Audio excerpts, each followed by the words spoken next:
Ladies and gentlemen, ladies and gentle thems, welcome season 14 of Style Esports. My name is Llama. Casting alongside me today is All Out Potato for a best of three match tonight between HSG Amethyst and Phoenix Dawn. Champ Select has started. Potato and I are ready. It's time for some League of Legends. Yeah, and I'm excited to see the return of HSG tonight. Last time we saw them on stream, they absolutely demolished their opponents. There are a few small roster changes down the bot lane, so we'll see whether the team can still keep their cohesion and domination from last time. But I'm very excited to see what they're going to pull out. Yeah, there was pure domination on the Rift against Cosmic Paradox last time. As you mentioned, some roster adjustments, but also some season adjustments at this point into now that we're into the season. Season 13 of League of Legends, solo queue has started. The season is rocking, and Maokai, one of those champions who's been dominating across the charts in multiple positions so far early on the season. Yeah, absolutely. You love to see it coming in as a jungle pick. And the blind pick Rise in response here. That's a champion that hasn't really been around too much in a while, but I'm very interested to see how it's going to perform tonight. Yeah, and the reason why has been those Seraph Embrace changes. Now Rise loves having that mana, the mana crystal, having the tier that, but now upgrading that into new Seraphs provides a shield as well. That's just kind of catapulted Rise into way more prevalence here. And Viego's a jungler. I mean, again, one of those champions that used to be incredibly strong, kind of fell off a little bit here, provides a lot of agency in the jungle. And Pike and Ash is going to be the bot lane blind pick for Amethyst. So lots of changes to this squad. This is a new bot lane from Amethyst now, so we'll have to see how HSG pilots in this new bot lane. Yeah, not the most common bot lane of picks either that I've seen as well. Pyke definitely a very aggressive champion, top tier roamer, can make a lot of things happen around the map. Ashe is a champion that I think is an interesting pick here because I feel like it hasn't been strong in quite a while, just kind of lacking damage and safety compared to a lot of other ADCs that are great in the meta. But, I'm definitely happen to be proven wrong tonight, and we'll see if they're able to bring on a good performance. Absolutely. And the Varus is a champion, to match into that kind of uncommon bot lane that does well, at least into that Ashe pick. Varus known as a long range kind of poke champion, but also is really like the attack speed build, able to duel against some of these frontliners that HSG has drafted so far in that Maokai, as well as that Chain of Corruption. That is a lot of lockdown that you can get if you can get that to bounce to your teammates. So we'll have to see how that bot lane pairing goes. And HSG Amethyst, without too much hesitation, really targeting Phoenix Down's support pool here. Tony Poe taking a lot of that pressure down in the bot lane. We'll have to go a little bit deeper into his champ pool in this first match. Yeah, and I do very much like the Lulu and Renata bands. They're great pairings with this Varus here. And I do like Varus as well. He just seems like such a flexible champion currently. You have three viable builds. You can go the attack speed, you can go the lethality with Comet build, and can also go AP build to burst tanks, which have been really quite Yeah. prevalent after the Jack show just kind of started taking over League of Legends for a while there. Strong lane bully, scales well into the game, all around very flexible, so I like that. And Braum is going to be the pairing, a nice warden to protect against a lot of the aggression and lockdown that's going to be coming from Ashe, Pike, and Maokai. Yeah, and some pretty amazing that unbreakable wall, if used properly for the Ash arrow, then Chain of Crystal arrow, as well as the Nature's Grasp. Maokai's ultimate, pretty linear, can be stopped by Braum Shield. Yeah, he still gets rooted by it, but if you're standing behind Braum, that is a great champion to be standing behind here. And lots of auto attackers so far with both Viego and Varus. Viego gets that double auto attack quickly, so great pairings for Braum, and HSG Amethyst have responded quickly here. Yeah, the Gragas and Yone coming out. Now, Gragas is a pick I believe we did see last time used with great effectiveness by the HSG squad. Yone, I think, is a new one potentially, but certainly a terrifying champion when it gets going. It is, and Gragas we saw flex in a couple of roles. Maokai can as well. In this kind of composition, I do expect to see the Gragas top with Maokai jungle. Cassante the choice for Phoenix down, having Temtem pulling out the Cassante top lane. Expected that to go into the Gragas here. And we'll have to see if that is going to be jungle pairings because both Fnatic Mike and Toby Larone both showed success on victories playing that Gragas champion the last time these teams matched up.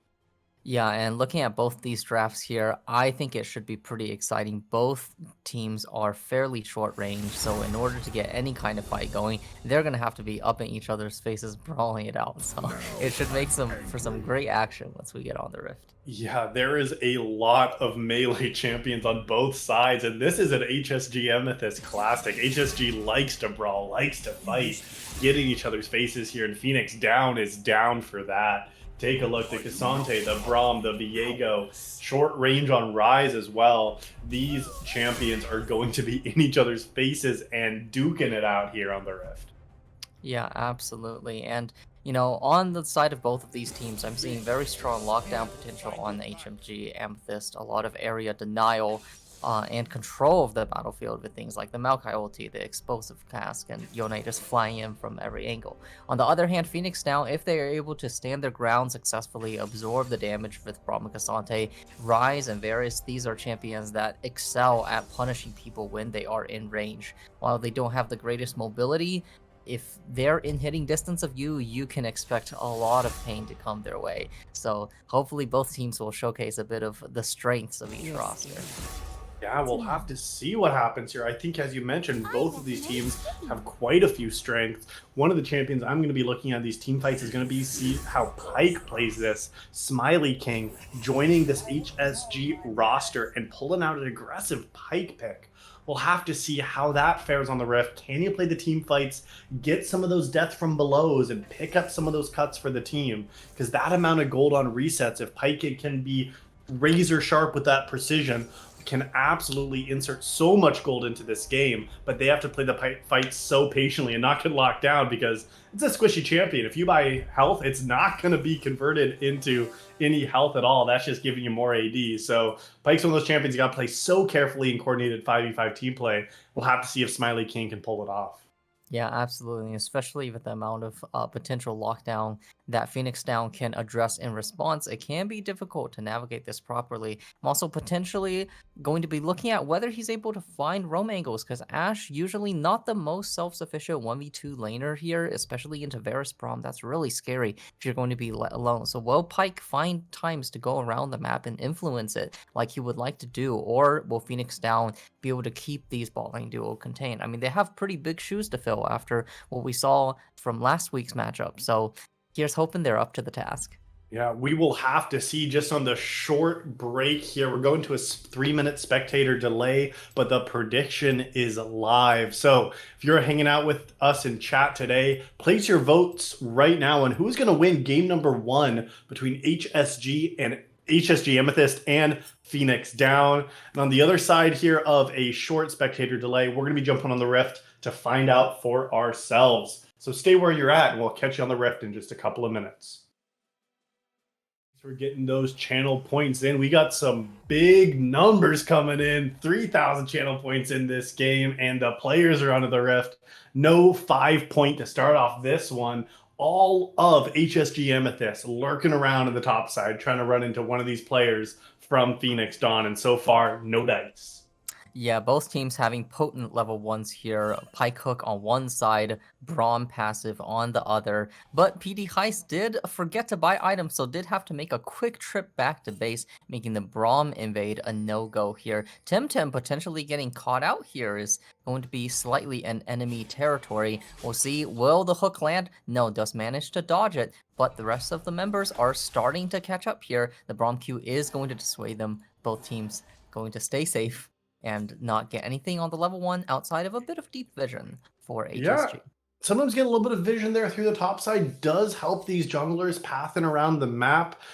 This Maokai is so strong in preseason. I've been spamming a little bit of it myself here. It does really well when it can set up plays ahead of time because you want to get the saplings for the brush control around objectives. But in the early game, Maokai just happy to farm and clear the wave here. We'll have to see if Heist is going to be able to make any aggressive moves on this Maokai. But this is one tanky tree that loves just run around the game here early on, get the levels, maybe go full into that, kind of AP build, even double AP. But Mike looking for a bot side play level 2.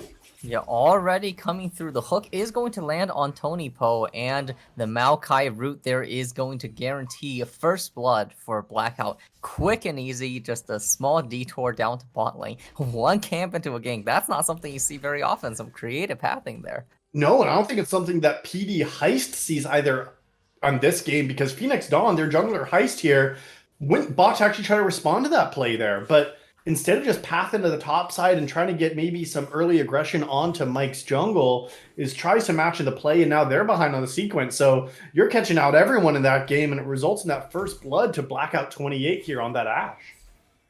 Yeah, and Ashe definitely going to want that lead. I was originally coming into this game a little bit worried about how the Ashe would do, especially into champions like Braum and Cassante. Seemed like it can be rather difficult to get through those champs. I was even thinking about potentially whether it might be better for them to run a mandate build or something similar so that you can have the range advantage to a very short range enemy team. But, you know, if you pick up enough kills here, them deciding to go the attack speed build, it could certainly end up working out well. And we already see Pyke going for a bit of a quick roam timer early on as well. Yeah, Pyke seems to be moving mid, and maybe something on to Ronagogo here on this rise. Blur happy to just farm aggressively here, and this is a melee versus ranged matchup, so you do expect to see Blur getting pushed in, but he's playing the aggression. Can Smiley King? A little bit of a hook? Will not, but this gives Tony Poe and Case in the bot lane enough of a green light to go ahead and go in and at least trade aggressively there on the Blackout. Yeah, once the vision was established, once Pyke showed, it gives Varus Braum the ability to do however they want, and Ashe definitely has to respect that. It's going to be very dangerous for Ashe to survive should any of those abilities land. But Pyke is now going to return back down, Smiley King here to help his ADC once again, Wave is pushing to them, everyone's happy. Yeah, a little bit of a cue there from Tony Poe, showing that they can land the abilities too. But without those auto attacks, no stun going to come through. PD Heist now in the mid lane. Yeah, and Blur having just used Q3, there's the point and click route from Rise, a strong part of the Champions kit, but it is going to be flashes traded from Blur and PD Heist there. No kill to come out, but the reset is forced. Yeah, it looks like Heist with a little bit too aggression, thinking they could get the auto attacks that they needed here. Heist not having the damage, though, in that play to make the kill come through. They could have taken the free flash and re-ganked it easily, but now Viego, without having their own flash, is going to make the mid lane a little bit more challenging.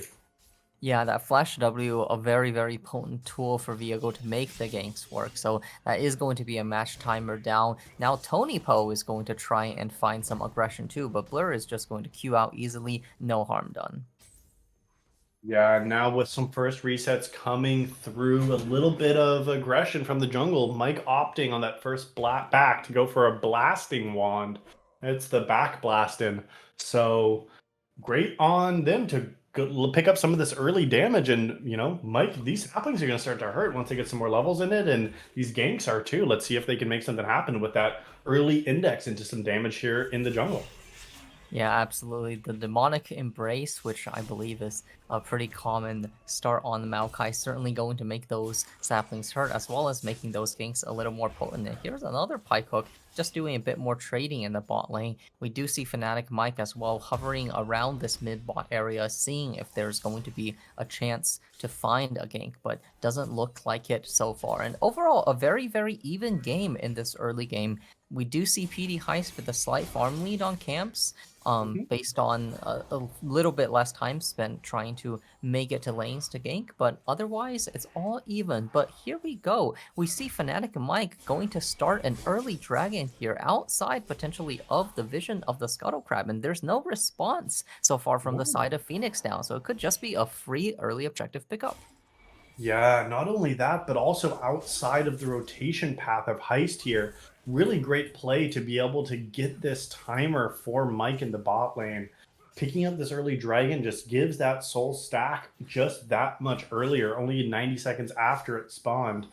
Is going to be secured now from Mike. And Great Cloud Dragon, the second one going to be hitting the Rift is going to be an Infernal. So between that, I mean, an Ocean Dragon, a Mountain Dragon, both would be awesome for the side of HSG. Third choice, even a Chemtech. I think all three of these soul options could have some major impact later on into this game.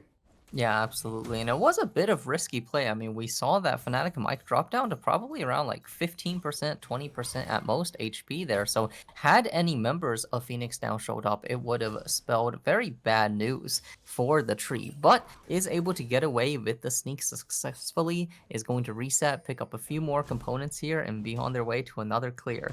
And now we see with the bot lane resetting, Pyke is taking this opportunity to move onto the top lane, going to try and help Toblerone find a pick on Temtem. And the wave is good. We'll see when they decide to make their move. Yeah, but here it goes, and now Smiley King wants something but misses the hook. Is down 2 levels.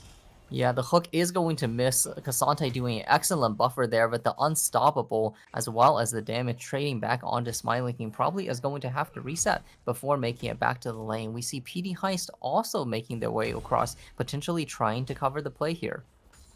Yeah, and I think this is getting to the point where Smiley King is overstayed. Look at that. Yeah, Forced out. getting PD Heist might look down for it. pretty far, but PD Heist does have the Heartbreaker as well, is not going to quite go for it. Thought that might have been an opportunity there. The wave is not there for Phoenix now, so no dive option available. PD Heist likely going to just go for the Rift Herald as a compensation trade.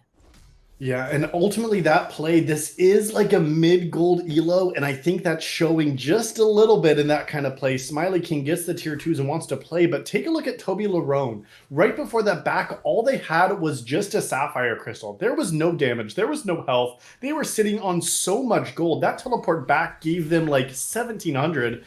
And now Blackout forced to cleanse bot side. No ultimate from Braum means no follow-up. Smiley King staying up here, but lost the Herald. Smiley King, you're letting your bot laner die here, bot side.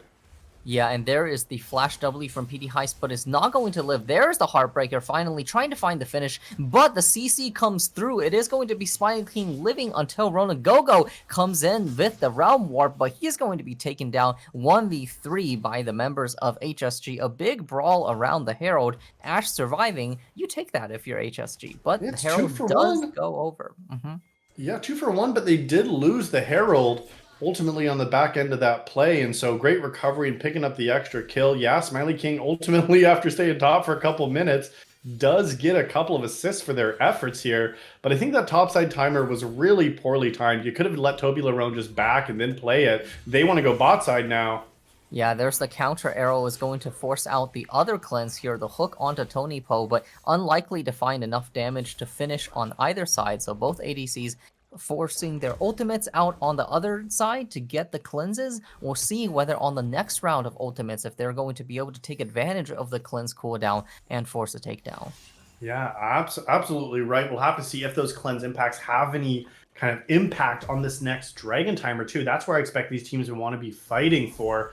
Temtem just going into Toby Larone in the top side. This is a comfort champion, and Toby Larone looks anything but here in this first game, getting absolutely mangled in this top lane here by Temtem, really showing that, yeah, he might be comfort on the champion, but down 17 farm, did pick up a couple of assists in the play, but, is at the point now that they're still behind about 500 gold early game here at 10 minutes.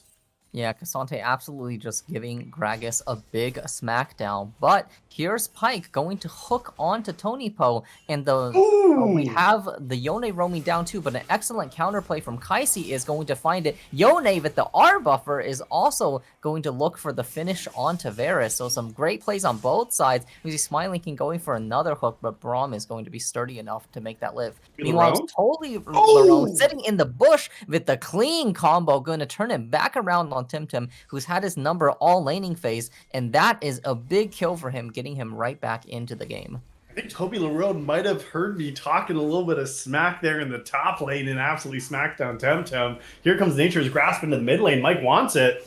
Yeah, a huge Maokai ulti here. Surely that's going to be PD Heist going down, and yes, it is. Ronagogo going to get away with his life, but an excellent rotation from HSG, something we've seen as a strong point from this team in the past series, and they're setting up for the dragon in 10 seconds. This could be a free second dragon going over. This absolutely might be. And as you mentioned, this is HSG and what they do best. They move around the map as 5 and use their ultimate cooldown timers so successfully. felt like, again, the team just shows up and it felt like there was no way for Phoenix Dawn to respond. Heist dropped the Herald for the gold, but that was about it. Now, like you just mentioned, this is the second dragon without a contest claimed, and the rift going to be, or the soul going to be hitting is going to be a hex tech. We didn't talk about that one at all, but lots of options. Now on the bot side, Smiley King might be looking for even more. Yeah, PD Heist getting hooked in again, but we see the HSG members potentially getting a little bit stuck here. Ronagogo also going to Realm Warp in to try and help the fight, but it looks like everyone is going to be able to disengage. Blue buff is looking to be taken by Phoenix Down. Smiley King still looking to get a little bit frisky, but ends up deciding to back off. Yeah, and those are the cooldown timers for their ultimates that were not back up yet. Smiley King wanted to keep moving in, but they did not have the Yone ultimate or the Maokai ultimate to make that happen. Bot No, side. they did not, and now the CC chain going on to Smiley King, and it's probably going to be found onto Ashe as well. The Flash forced to be taken out. Kaisi and Tony Po flexing their strength in that bot lane matchup. Yeah, and again, that was a timer that Smiley King doesn't really understand these right timers to be fighting, also sitting on so much gold there. And now maybe Mike can recover the bot side. Here comes the Nature's Grasp. They can get the 2-for-1. They could, but Blackout is so low, and they do have a Braum to help out as well, and that is going to be the arrow finding the trade back onto Blackout there. Good heads-up play, but it is a trade found. Yeah, gratefully the return kill makes that overall play 2-for-2 with everyone in the bot lane falling down in that exchange. Smiley King early and followed by Blackout being too low, having no summoner spells. But Mike around the map is making moves here, has their first completed item with the Demonic Embrace, sitting on 400 gold shutdown, 4 of his team's 8 kills in Mike's pocket now. This is a Maokai who's making plays across the map and really taking over, showing what the tree can do. Yeah, certainly has been very impactful so far, finding great plays to pick up the dragon and pick up kills all around the map as well. And now we do see, however, Varus is finishing up the shield bow, and that can be very good in this bot lane matchup. In this Ashe Pike lane where they're so bursty, that shield bow can certainly be the difference between winning and losing. So we'll see if that ends up making a difference in their next engagement. But both supports currently out of lane, roaming around the map. The Ashe arrow is going to barely miss. A nice sidestep by KC with the cleanse down currently. That's going to matter, but KC is going to find the counter ultimate out, is going to chunk Blackout very, very low, just about 1.5 autos away from dying here. Braum could easily look for the dive should they wish to do so. Ashe now on 1 HP is going to be forced to leave, but it looks like the dive is not going to come through. They're instead just going to pick up this wave here. The top side might be looking for a little bit of response. Mike is on the Herald, but Heist is here as well. Smiley King looking low, goes down. Yeah, PD Heist just absolutely one-shotting Smiley King there, but there is Fnatic Mike and Toby Larone just absolutely dunking on PD Heist. The health bar disappearing there, the double flash to finish out onto Tim. Ronagogo also forced to flash away from Blur, who is desperately chasing him down, just barely missing out on the kill there from the bonus damage from Yone. However, on the opposite side of the map, trading back with their bot advantage, that is Casey and Tony Po picking up the first tower of the game. Showing how much experience these players have playing with each other. Toby Larone, Mike, and Blur on that top side, even after Smiley King fell, took that matter into their own hands. The double flash committed from Mike and Toby Larone. They were on the same wavelength, that same idea, and got the kills for it. Really showing the mastery of this top side playing together, led off the back of Mike's success here in this early game. Yeah, and that is the power of numbers as well. They had the 3v2, even though Smiley King went down. The side of Phoenix now had to expend resources in order to make that happen. PD Heist was out of escapes, made it easy pickings for Fnatic Mike and Toby Larone with their lockdown and burst to just one-shot them. Now Smiley King potentially looking for something here in the mid lane, but Tony Po is going to ward off any attempts here. And we have the third dragon spawning in 40 seconds. This is going to be a big point of contest. We see a lot of items coming through on both sides. Small difference here in the ADC role where one side has a finished mythic and an extra component as well. And the other side Oh, doesn't have the Mythic yet. And one team doesn't even have an ADC. yeah, Blackout going to immediately go down, forced to flash away, but Tony Po also getting caught out here. Kaisi going to try and bail him out, but there is the Yone OT. Blur going to find some damage onto Kaisi here. Tim has now joined the fight, but the Maokai is going to find it. Kaisi absolutely obliterated by the CC chain, but it's not over yet. PD Heist arrives just in time, and a flash Q3 from Tim is going to find the follow onto Smiley King. Toby Larone and Fnatic Mike trying to run away, but the stolen possessed Pyke is going to get the hook. Tim finds the shutdown onto Toby Larone. So much damage onto Fnatic Mike. That is PD Heist picking up another kill. A huge mid-game team fight win from the side of Phoenix Down. That's going to be the tower and the dragon as well. An amazing play off the back end for Phoenix Dawn. It felt like they got the pick early, and I thought HSG was going to be able to collapse, but just getting beat at their own game. HSG Amethyst was out team fought in that game. Their players dropped so early. As we mentioned, Blackout was dead before the fight even started. The soul sweep is denied. That first Hextech Dragon on the Rift claimed from Phoenix Dawn, and now they're in a 2,000 gold lead. We have to see how HSG can start to fight this mid game from behind. Yeah, and that mid-game fight was the PD Heist show, finding the pick onto Ashe, using the flash to pick it up as well. And for a moment, it did look kind of dicey for Phoenix Down. We had Tony Po getting picked off, Kaisi in an attempt to help their teammate, also getting picked off by the collapsing members of HSG, but Viego arriving just in the nick of time, finding finish after finish after finish with the possessed bodies of the HSG members, turning it into that crucial team fight victory. Yeah, and VA was opting for that aggression build, thinking that they can make it happen, and so now we'll have to see how Heist can turn this mid game. Temtem might be in trouble. He might be indeed. This is once again the strength of this HSG roster, consistently making these rotations. But Tim with a bit of fancy feet, managing to find the escape using the all out over the wall and the escape as well. And Blackout once again getting traded onto the mid lane. It's going to find another finish here, just getting bullied here, and that's the key. Heist is here. The total row getting very, very low, but an excellent explosive cast is going to alley-oop, set up for Smiley King, going to find the finish and the shutdown onto Viego. But meanwhile, mid lane, that's the whole tower falling down as well. No further defenders available. Blur going to finally arrive Smiley in King time. is wrapped around, and how's that ultimate still available? Tony Po might be going down, gets the stun. He's going to just get ulted directly, but it does not matter because the rest of the members are finding the finishing power. They're expending the flash, but not flashing far enough to avoid the finishing damage from Blur. Yeah, Blackout has been left on an island. Feels like maybe they've blacked out a little bit here in this game. 4 deaths for that marksman now on Ashe. Has not been having any support from the team at all. Just trying to farm waves and has been doing okay at that, but down 40 CS to Casey on this Varus pick. And it feels like, I mean, they're not playing around this marksman at all. That's definitely around the top side of HSG Amethyst, but the kills are going their way, but the objectives are not. Now it is 3 towers to 0 claim from HSG Amethyst, a dragon in their control, but 2 for HSG. This Baron has hit the map now that we're 20 minutes into this game. 2nd items completed across the map, and now with these team fights becoming more explosive, items completed, it still could be anyone's game based on how they team fight here, and we know HSG can pull that out.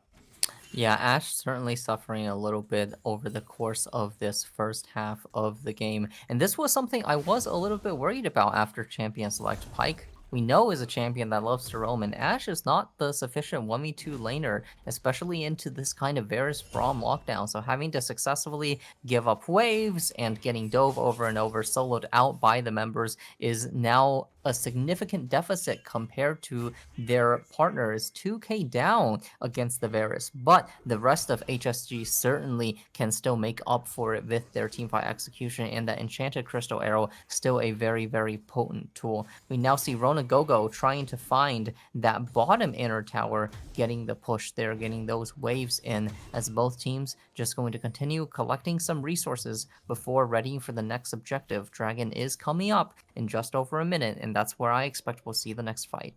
Yeah, just posturing for vision topside. If they get a pick, there might be something. Smiley King lands the hook, but nothing else.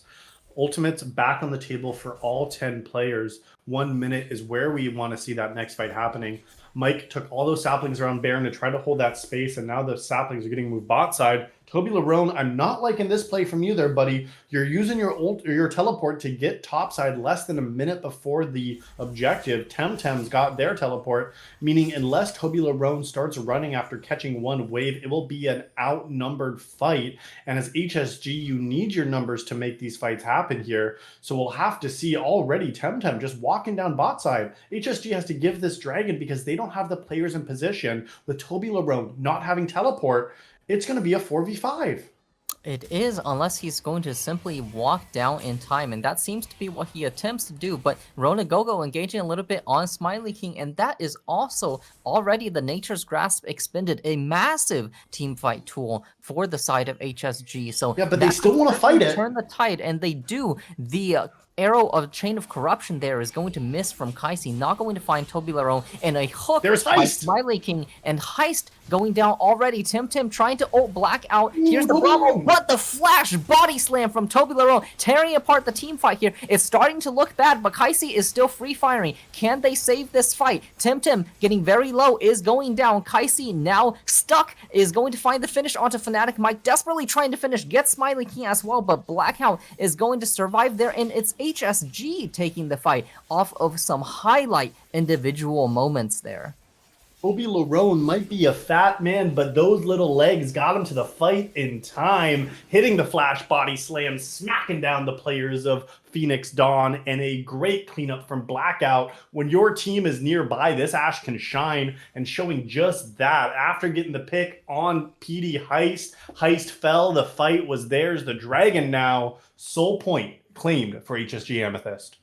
Yeah, and the crucial moments for me there were PD Heist getting picked off early on. This Viego build is one that does a lot of damage, but is certainly not very durable. Getting caught out that early, we saw how impactful the Viego could be in these team fights. Should he be allowed to get those resets? Should he stay alive until the latter parts of the fight where he is allowed to shine? But in that fight, it was not possible. And then Toby Larone finding that incredible flank so that despite the heroics of Casey trying to finish that fight off on the backside, making sure that HSG find the victory.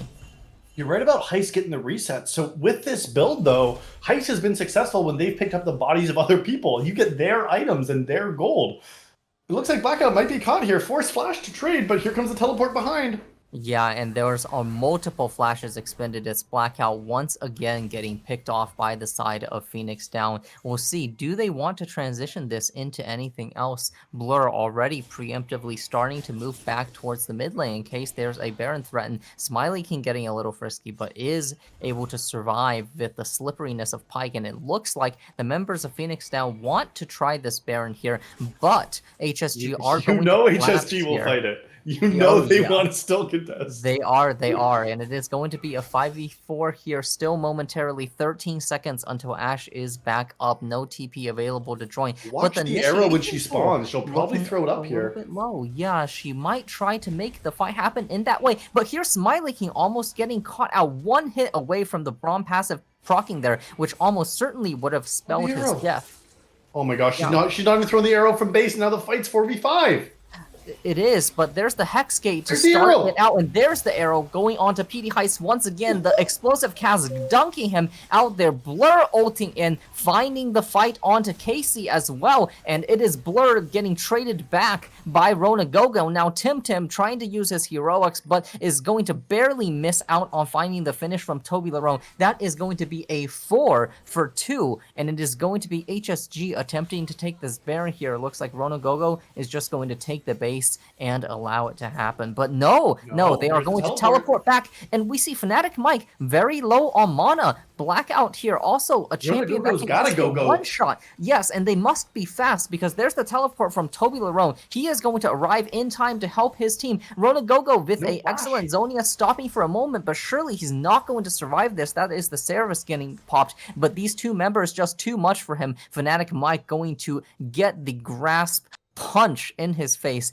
taking down Ronagogo in a fairly large shutdown as well. It is going to be the Baron saved, though, so overall, Phoenix Down still get a little bit more breathing room after that Yeah, fight. but you're given a shutdown. You're given 600 gold additional to Maokai. Yeah, you're by killing the Baron, you're giving the team 1500, so it does at least stop that. Ronagogo will be alive for the Dragon Spawn in 90 seconds, and that is a fight Phoenix Dawn has to take at this point.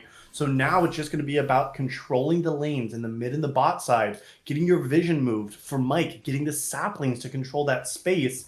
And I believe in this next fight, whichever team is able to set up the fight successfully will win it. And my eyes got to be on PD Heist here. Heist has been getting caught early on in all of these fights. With that build, they need to find the key targets here. Blackout and Blur on the side. It sounds like one of those crazy college nights because these are the players that are going to be taking the carry into their own hands. And if Heist can find them, it could be a heist for him. But we'll have to see, can this Viego survive more than 10 seconds? Because if Heist goes down again, I think HSG can win this fight.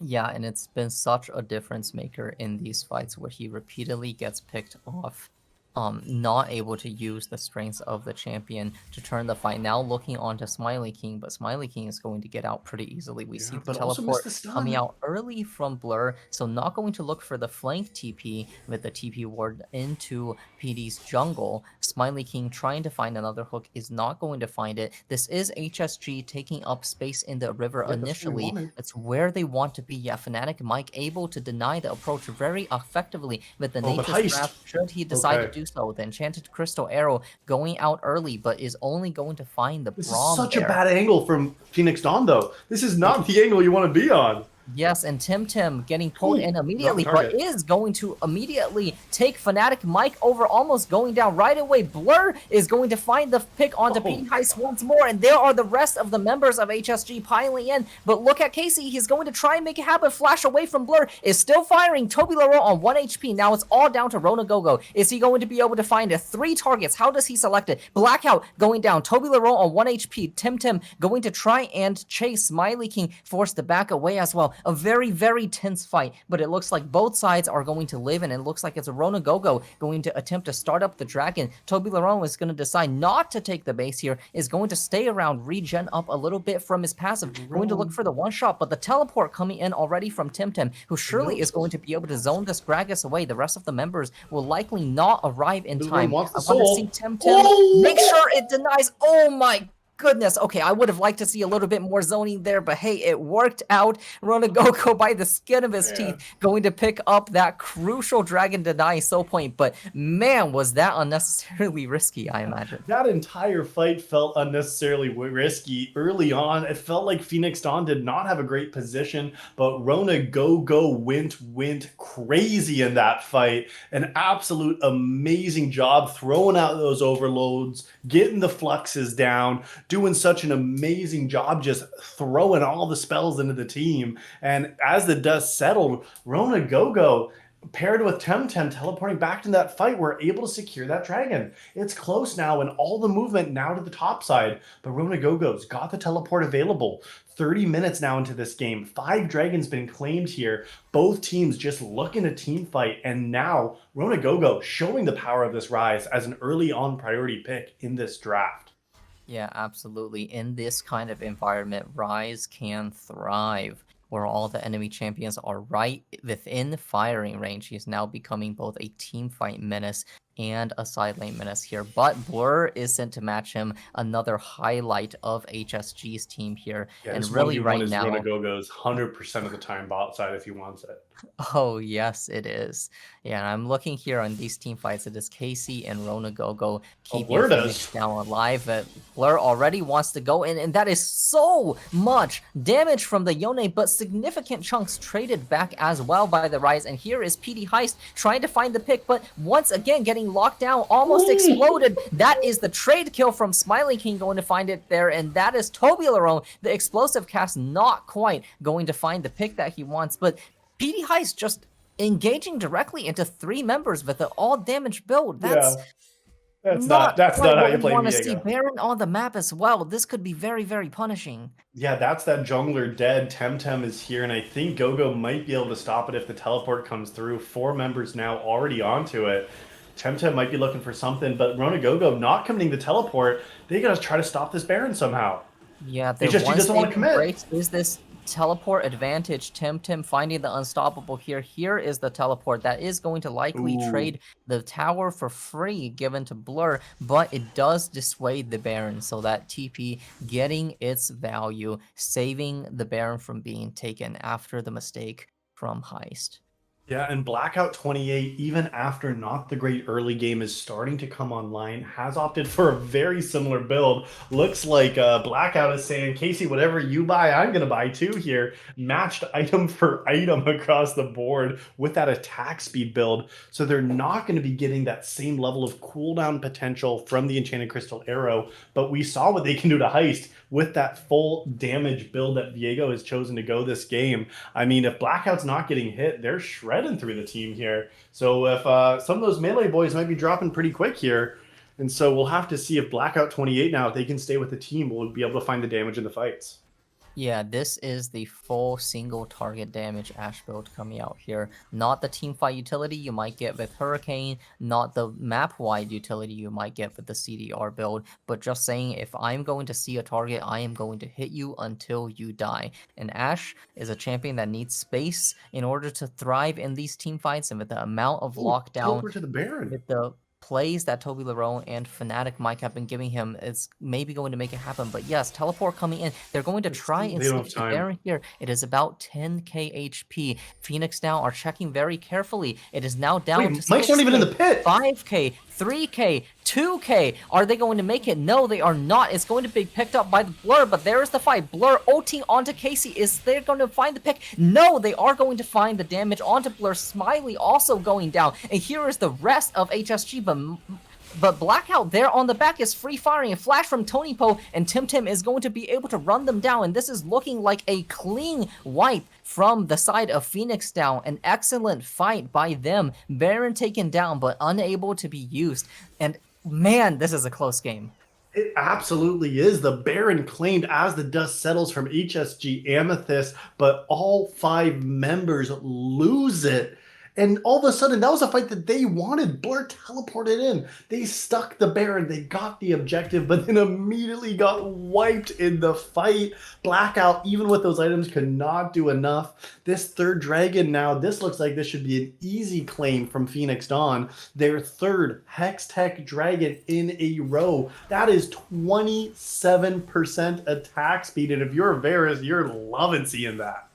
Yeah, and the ability haste on top of that as well. Certainly going to be a great boon for PD members, and is going to put a lot of pressure on HSG as well. This sole point going to be so important for both teams, especially with how close these team fights have been going. A few of these soul procs can be the difference maker in either a fight or a pick scenario. We saw there on Baron, where once again it was a game of inches. Blur trying to find the last bit of damage onto Casey, but enough clutch CC coming through as along with the arrow burst was able to take him down. And on the other side, Tony Poe absolutely having Blackout's number there, finding the flash engage onto Ash to lock him down so that Tim could find the finish there. So some excellent execution by the members of Phoenix Down to make sure that it was the clean ace that we saw.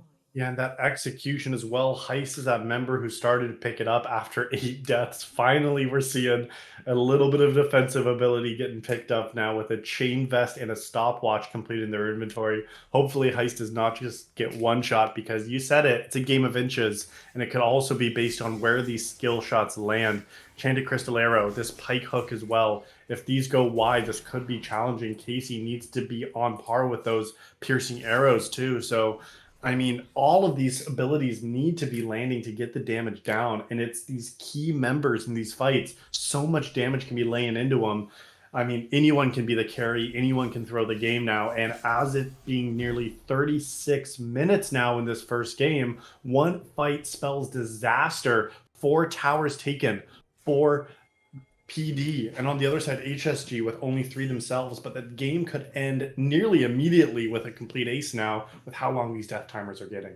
Yeah, it really could, and these carries are getting very, very threatening. 4.5 items on Ronagogo, nearing full build here. On the other side, Blur on this Yone, also hitting just over 4 items, and we see the amounts of absolute devastation these champions can be putting out. Casey here performing fairly well all game, also getting close to finishing that final item before being full build. So these team fights, I'm going to be watching these carries. How well can they position their characters? How well can they utilize their toolkits to maximize damage? And how well can these supporting pieces keep their side alive while Yeah. finding those crucial picks onto the enemy?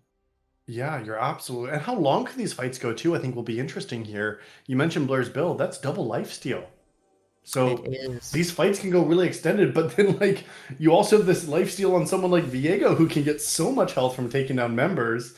You got a Varus who has sustain built in. Like these teams have ways to play through the fight, so it's not over until someone gets aced. I feel like because these fights can keep going, and we've seen how extended they can be.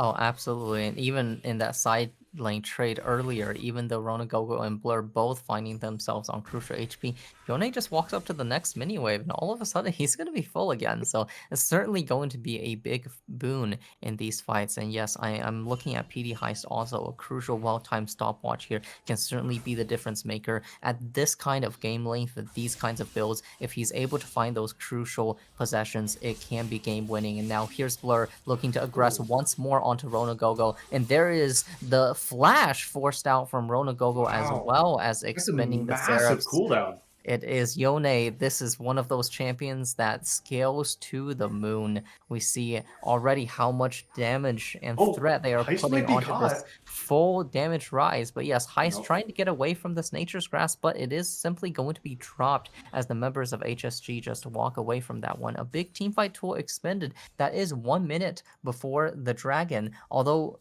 actually the cooldown is so short now, just 48 seconds on the ultimate, so it is going to be Okay. available again for the fight. Jeez. Yeah, these cooldowns are getting shorter as champions are hitting level 16 as well and higher. I mean, yeah, but that flash, hey, that's a little 5 minute cooldown potato. Doesn't matter what time of game you're at. Rona Gogo at a big disadvantage. We have to see how Rona Gogo can position with the team. Phoenix Dawn's got to get a better position. They can't just be fighting over the wall like they did in the last fight. So lots of control here. Look at this sapling death bush going on. Mike might be looking for a play, just has the grasp now. Yeah, the first engage is going Ooh, on the to Tonyco, backline! but Blur finds the damage on the backline, but the CZ lockdown once again going to force him to snap back.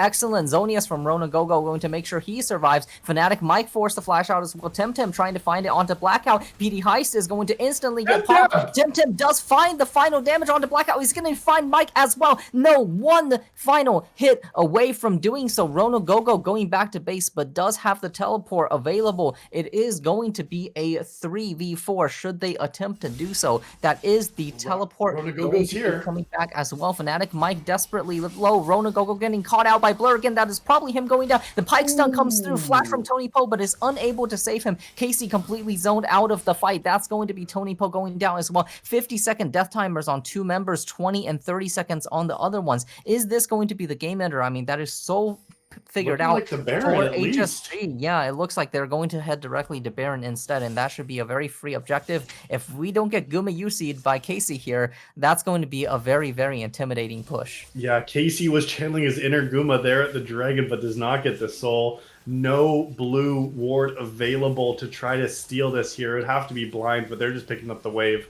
The soul is claimed. The Baron is claimed. HSG now, after picking up those 2 objectives, there should be looking for the win here. And Temtem almost 1v5 that fight. If I'm on Temtem's team, Temtem's probably being like, hey, dude, where's my team? Like, I'm 1v4 this whole time. But Rona Gogo was so low, was forced to back. Casey as well. They just did not have any way to play into that backline there. Temtem was almost the hero and went all out for sure, but the team did not have enough to be able to get the kills, get the objectives, and now they got to play so carefully here with this Baron still on HSG. Yeah, and I'd like to believe that Expended Flash may have been a big difference maker there for Ronagogo. I maybe even would have liked to see him stay a little bit longer, given the nature of how close that fight ended up being. But yes, Tim absolutely pulling out some heroics on the backline in a 1v3, perhaps 1v4 situation even there on the Cassante, finding the damage onto the carry. Such a terrifying champion in these circumstances. Yeah, and these champions only get more terrifying coupled with their builds. 4, 5, and 6 items now completed across the board. Blur's got that Guardian Angel popped, but they're sitting in full build. Likewise, Rise incredibly close to finishing their build. Casey has theirs completed on Varus. These champions are as strong as they're going to get. Levels are getting maxed out too. At this point, the gold difference starts to matter less and less. 41 minutes in this first game, Potato. I mean, still anyone's game.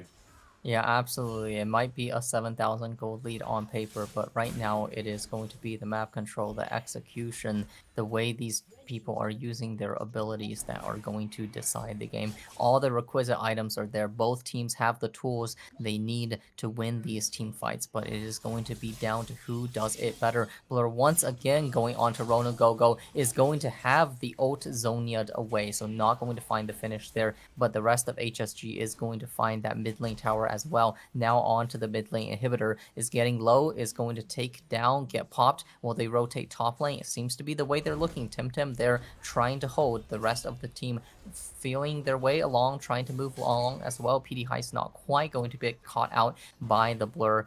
It's the final moments here, knocking on the doorsteps, trying to siege with what Baron they have left. It is 30 just seconds, about though. 20% left, but here is PD Ice trying to find a flank on the backside, but is unable to do so, and now he's going to run straight into Fnatic Mike and the rest of their team. Is he going to slip away? It seems hard. Here is going to be the hook from Smiley King, going to find the pick here. PD Heist forced to flash away, ult away, but even so, it is not enough. Put into GA now. Now it is Ronagogo trying to find the trade back onto Fnatic Mike. Two-man stun from Pyke there. Fnatic Mike refusing to finish fighting Look here. at the base. Look at the base. To another.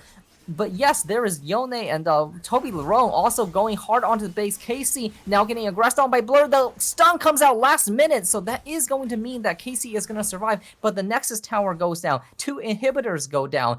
All of the towers, the inhib towers are going to go down. And that is going to be so much map pressure that Phoenix Down is going to have to deal with. Yeah, but critically, Phoenix Dawn does not go down. You can call them Phoenix not down. Yes, their inhibitors are down. Yes, the Nexus Tower is as well. But Phoenix Dawn still showing signs of life here. Rebirth, perhaps, even at this point into this game. They have defended the final push. They have defended the Baron buff. And now they are looking to try to get the priority in these lanes. We will have to see with 90 seconds until the Elder Dragon spawns onto the Rift. This will be the game deciding fight. We've been talking about Potato. We said any fight could be. I would place my money on this next fight being the game deciding fight for either team. But I mean, it's been a nail biter all the way through now. So many items completed, so much potential for both sides to absolutely demolish. But Blur has been the one making the plays happen. I expect them to be the one to try to make this last play happen at the Elder Dragon.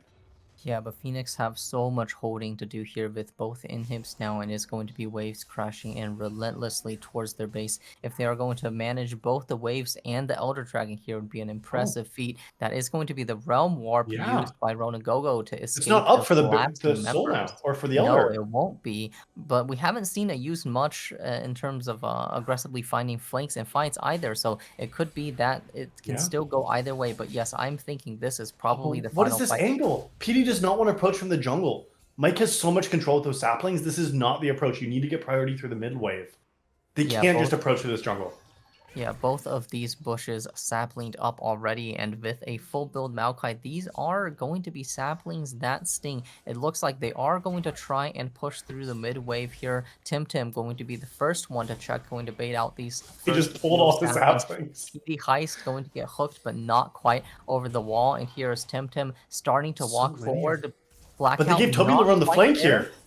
Yep. Look, and now Toby Lerone's going to be able to pinch. Yes, Braum is going to try and hold the side. This is a very, very tense situation. Being pinched in on both sides. There is a huge minion wave knocking down the top lane, but that is not what the teams are looking at. They are looking directly at this objective. All of Falling these his saplings supers. finding so much poke here. The unstoppable Tim going on to Smiley King, That's trying your to front find it, but line. Smiley King so slippery, and there is the engage from the side. Toblerone and Blur, these two crucial members for the team who have done so much work, are going to find the fight. Smiley King dying before his ultimate can get out, so hold on a second. Are they going to turn this around? Ronagogo, 1 HP. The Enchanted Crystal Arrow finding PD Heist there. Ronagogo going to teleport out, but there's the teleport top lane. Blur is going to on to the tower here. How are the members of Phoenix going to get back on time? Oh, Here the is the Nexus. response teleport from Ronagogo, Blur's but he one has 1 HP, immediately gets taken down, and now it is all down to Tim with 2 other members collapsing. Blur's DPS here likely too much. He can just look directly at the Nexus here, but no, he wants to pick up the kill as well. Tim is not going to get down. The Nexus tower not even enough to take down Blur. That's game 1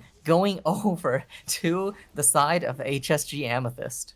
HSG Amethyst making that game fun for us, Potato. What a crazy 47-minute banger, capped off on Blur's Yone, absolutely grabbing the back door, picking up that first win for them. And now all of a sudden, I mean, you got to reset and start back at 0 minutes.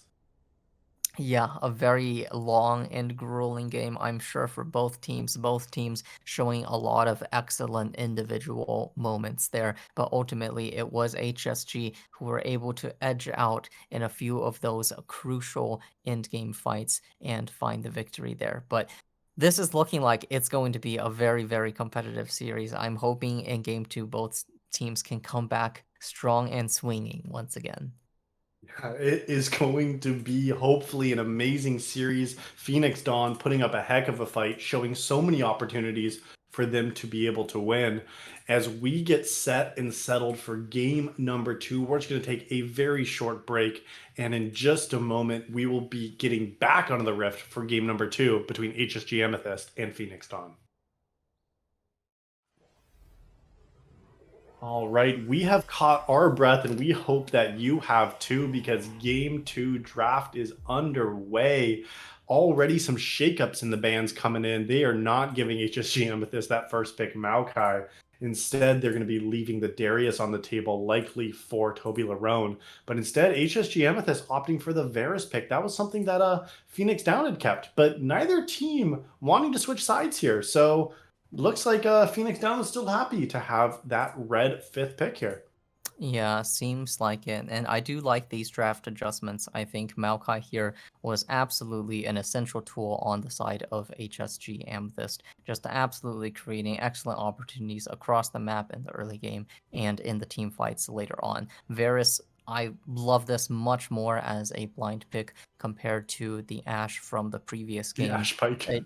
Yeah, it just is just very flexible, can fulfill so many different roles. And Vayne actually is going to be the answer into the champion here. Should Vayne be able to get going, certainly can do a lot of work here, but I'm looking to see whether she's able to survive the laning phase into Varus, who has the range advantage, the burst advantage, and the control advantage early on. Yeah, Vayne, like, you're picking to scale. Like, we saw what happened when Blackout was the one trying to scale and was left alone, and then just getting bullied by Varus hitting level 6 and then dying under towers. But this time, Vayne looking like it's going to be Casey maybe playing that supportive Vayne role.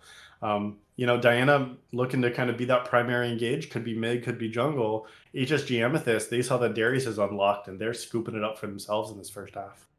Yeah, and I do think Blind Darius here, it could be, it could potentially be punished a little bit, especially I'm looking at the Vayne pick here, one of those champions that can kite Darius to infinity and also just tear through him in no time. But I do love the Lulu pickup from Smiling King here, both an excellent pairing with Varus, especially the on-hit variety, making it such a DPS menace while being very, very hard to take down, and also denying it away from the side of Phoenix Down. Vayne Lulu, one of those lanes that love to play together.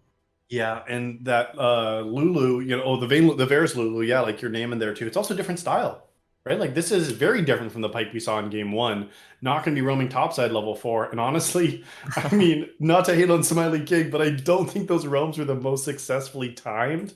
So if you're staying in lane here on Lulu, I think that's totally fine. Buff up the Varus, give them what they need. Use the Polymorph for this primary engage or on the Vayne, and I think that's going to be looking good. So that means Phoenix Down can target the mid pool here. We saw Blur have a pop-off performance on Yone. They'll be forced to something different in the second game.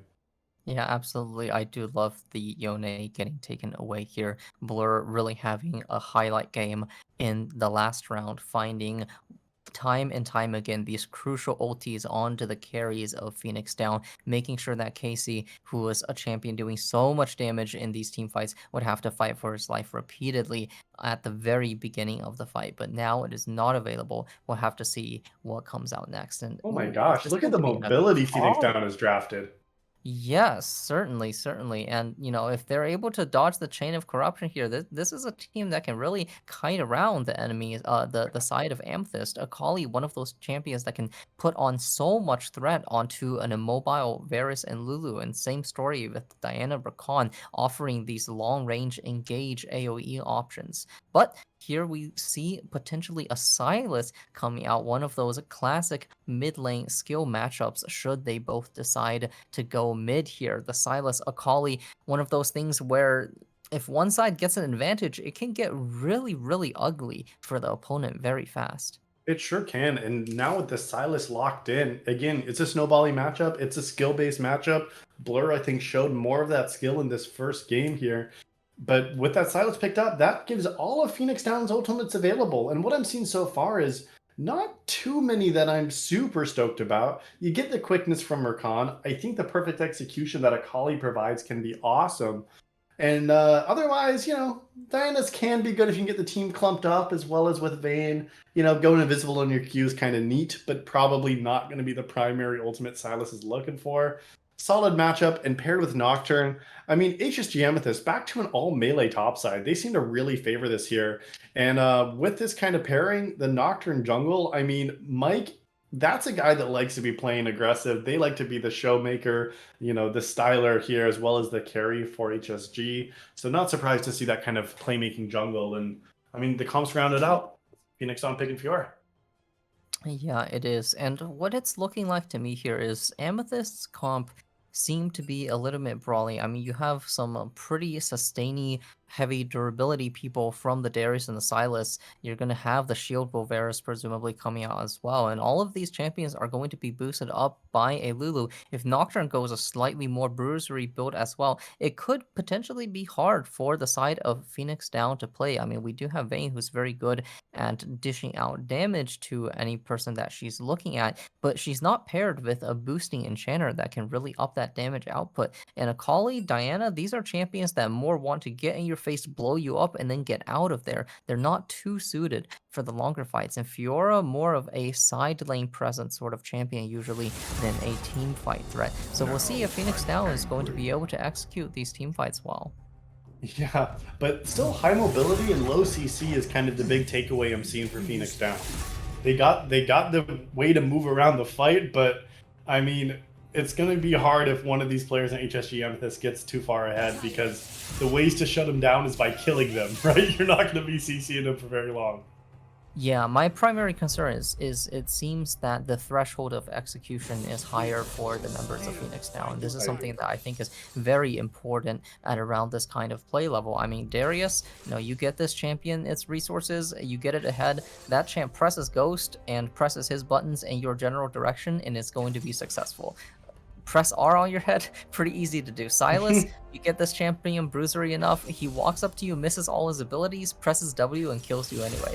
Nocturne kind of right-clicks on you, Varus kind of right-clicks on you. Right, on the other side, we see Rakan, Akali, Fiora. These are champions that kind of want to dance in and around these fights, create space, use opportunities with their timings on very specific abilities.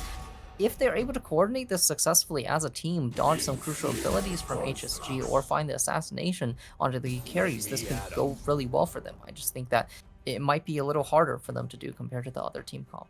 You're exactly right. And we got to remember the context here. Both of these teams just came off of a grueling 47-minute back and forth game here. And we know that these are teams that want to fight and want to brawl out. So sometimes game 2 in a series like this where it's a best of three and you gotta win, going back to comfort, playing something that you can kind of settle into can actually be really, really successful. And I think Phoenix Down has drafted anything but that.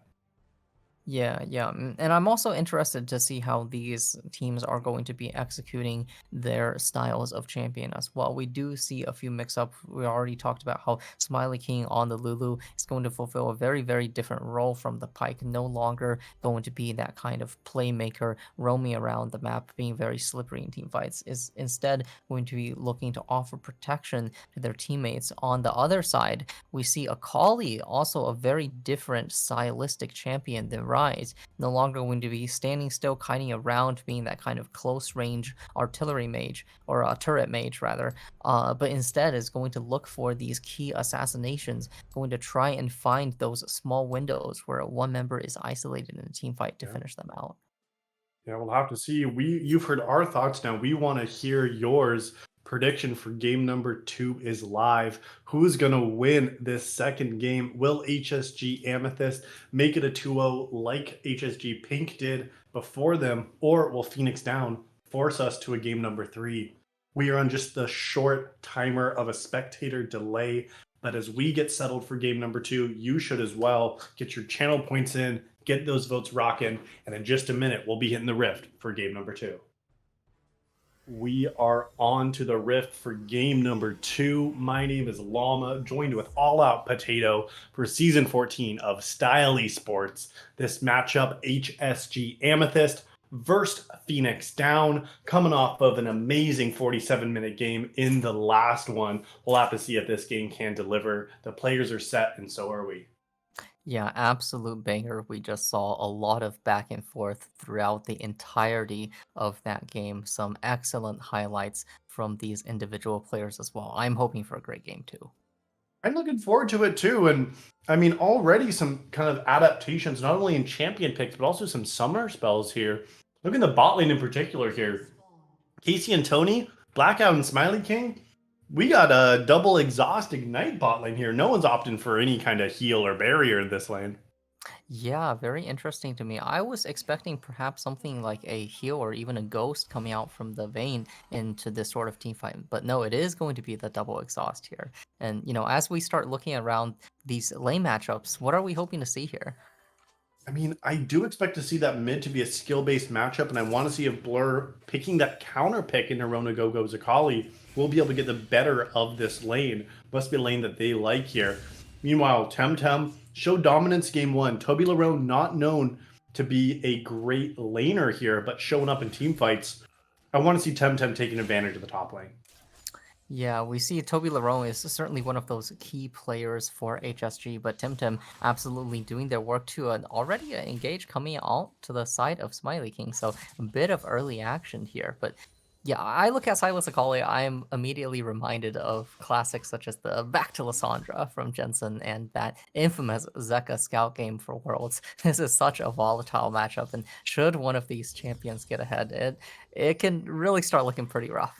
It sure can, and I do expect the action to be around the top side here. Maybe Blackout and Smiley King will be able to get the pressure early on over Casey because Blackout's got that range advantage. Varus is a champion as their base range that is so much higher. I mean, look at that. Ignite already burned by Blur, level 2, trying to trade aggressively on a Rona Gogo. Rona Gogo's got the teleport, though. Right, is not going to find the finish there, and the Shroud is going to keep them safe early on. Some trading and all-ins actually, as Temtem and Toby Larone going to start going at each other a little bit as well. But yeah, I do see the bot lane range advantage here, although they do have to respect the potential engage from Tony Po as well. And we see that's going to be a very, very early reset taken by the side of Blackout and Smiley King. Yeah, a little bit of a cheater recall there, getting the wave shoved in, and that is one advantage of having the range matchup, is you get to control the lane just a little bit more. With a reset though, and with the extra clear speed from Heist, is going to be the first one in the top lane here. Heist is going to get on Toblerone. Yeah, and already burning the flash immediately. Is it going to be the Ghost 2 not going to be used? Oh, an excellent pull in from Toby Larone there. The last Q not quite going to finish. Give me a little taunt dance there as he starts backing.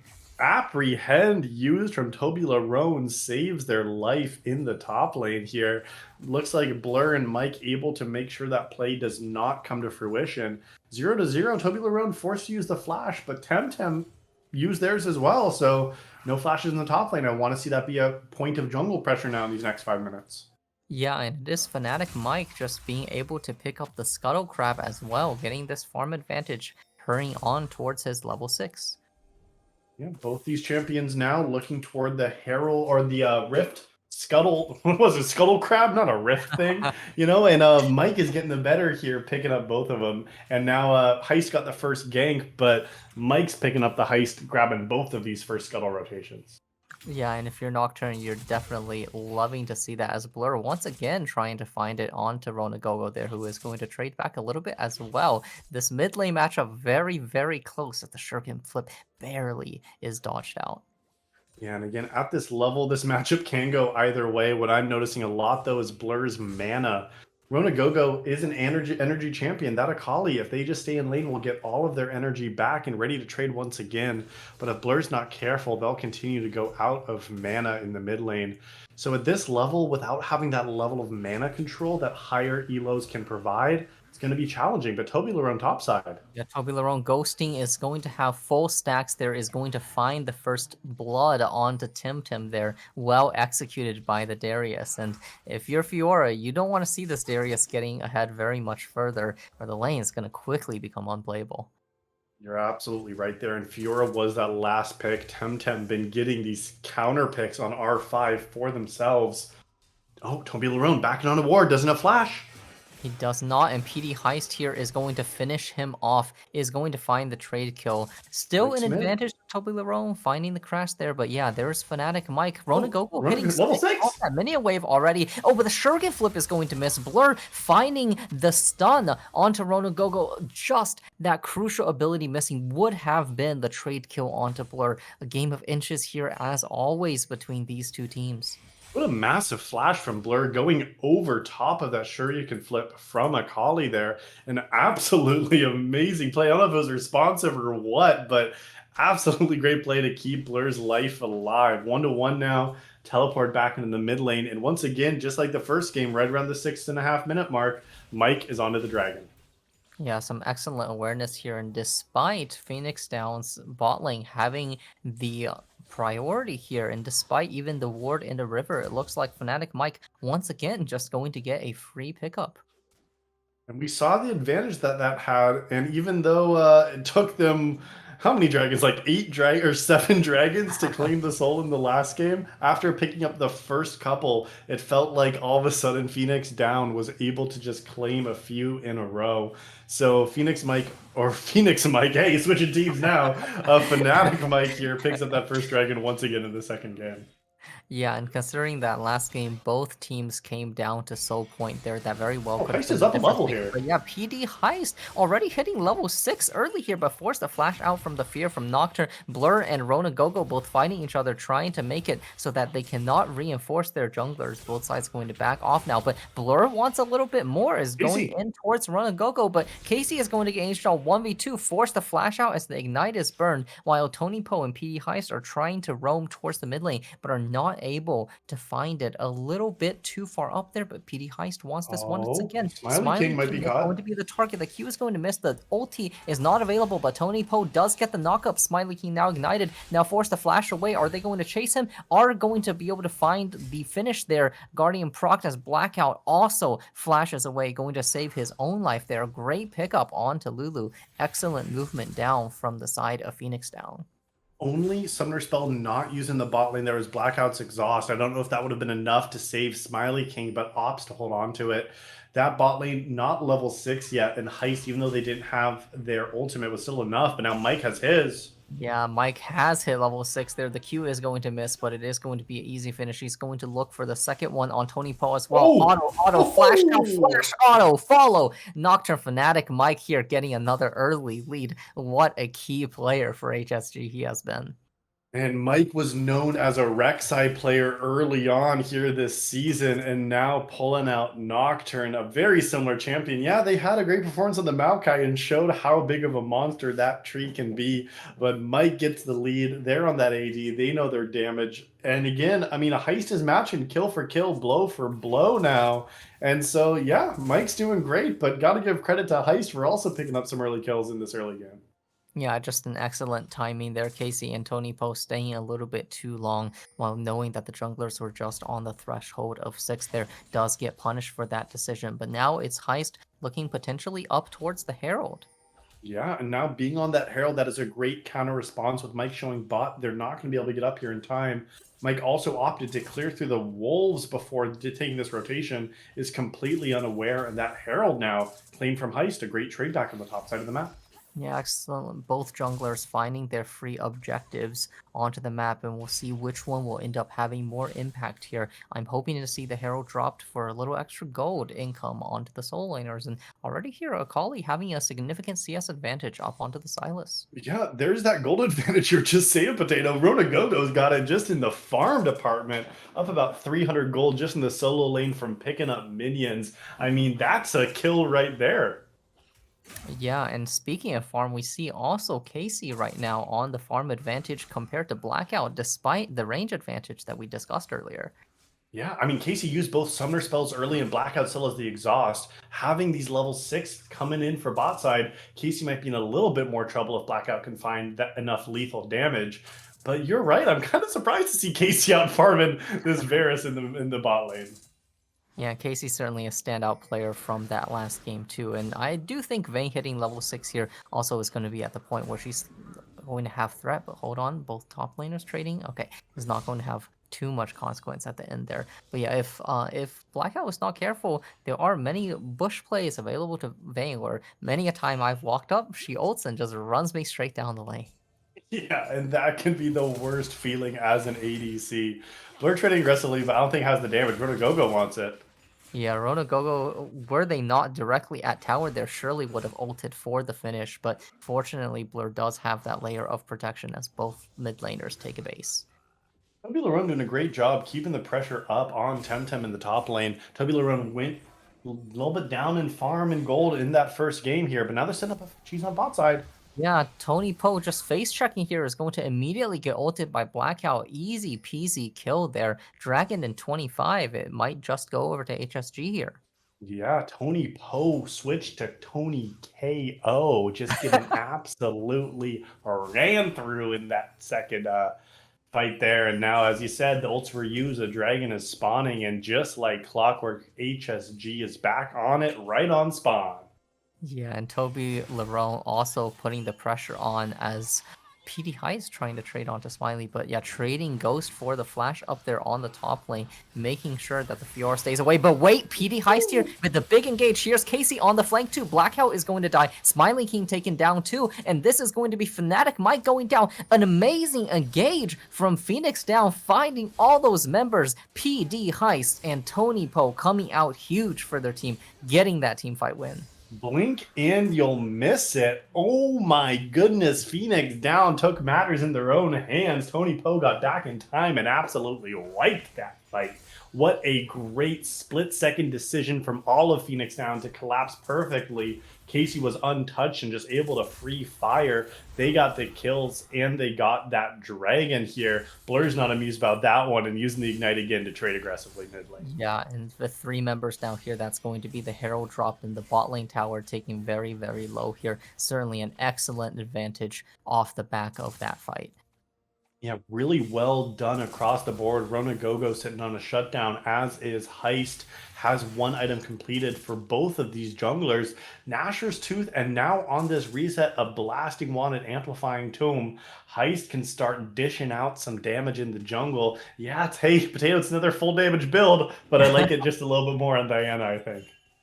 Yeah, most certainly. I think Diana a more suitable champion than the Viego to go that kind of build. And PD Heist with that last fight, making up for some of the sins of last game, setting up his team excellently for that team fight victory. And Tony Poe was able to get the quickness down and do the damage as well. I mean, we said it hard execution, but we also said if they do it right, they could absolutely demolish. And that's what happened. Smiley King did not have enough way to play through the wild growth here. But now these ultimates coming back off cooldown. My next look is where this paranoia is going on Nocturne. Is Mike going to look to make a play on topside and try to get Toby Larone even further ahead, or instead using it on the bot lane here, try to lock down Casey? But Casey's got those summer spells back up, so it's going to be a little bit more challenging. Maybe you just fight on to Rona Gogo, who keeps playing up in this mid lane. Yeah, but Akali's so slippery as well. I do want to see this paranoia make an impact because that is such a make or break moment for Nocturne, especially these early ones. But once again, the two mid laners going at it, brawling relentlessly. Phoenix Both sides going away. PD Heist offering a little bit of support as Blur is expending the flash there to try and live. Wow, Blur thought maybe a trade was possible, but sniffed out the danger, saw Tony Poe coming up the mid lane. Mike held that paranoia here. Moving back to the top side, but there's nothing quite for them to grab quite yet. Still 40 seconds on the Rift Herald. But Blackout getting a little bit of pressure in the bot lane and taking no more plates now that they've fallen off here, but getting some more damage on the bot lane tower. Yeah, and once again, a very, very even game. Just a small gold lead for the Akali in this mid lane. But here's Blackout getting charmed by Tony Poe once again, just like in game 1, caught in a 1v2 and punished for it. Great heads-up play from Tony Poe and the Phoenix down bot lane. Like you said, that is heads-up awareness. Smiley King, Roman top, setting up for the Herald, and Blackout 28 not respecting it. Does fall. Now Tony Poe first to the mid lane. Yeah, Shuriken lands on Blur, but an excellent stun. But here is Tony Poe trying to find the engage. Blur stolen. Diana ulti is going to turn around. Is he going to find it onto Tony Poe? So much damage coming out, but is not going to find the finish. Fnatic might here on PD Heist. PD Heist is looking to go down. A great knock-up from Rakan, but just a little too late. Not going to be able to save the teammate. A shutdown coming across, 2 kills, and probably the Herald going across as well. Wow, that amount of crowd control, polymorph onto Heist into the fear from Mike. I mean, Heist still got that ultimate down, and we did see the Moonfall doing a little bit of damage, but it was ultimately Heist fall there. I mean, did not have enough way to fight it out, and Blur survives to tell another tale. And oh my god, Toby Larone!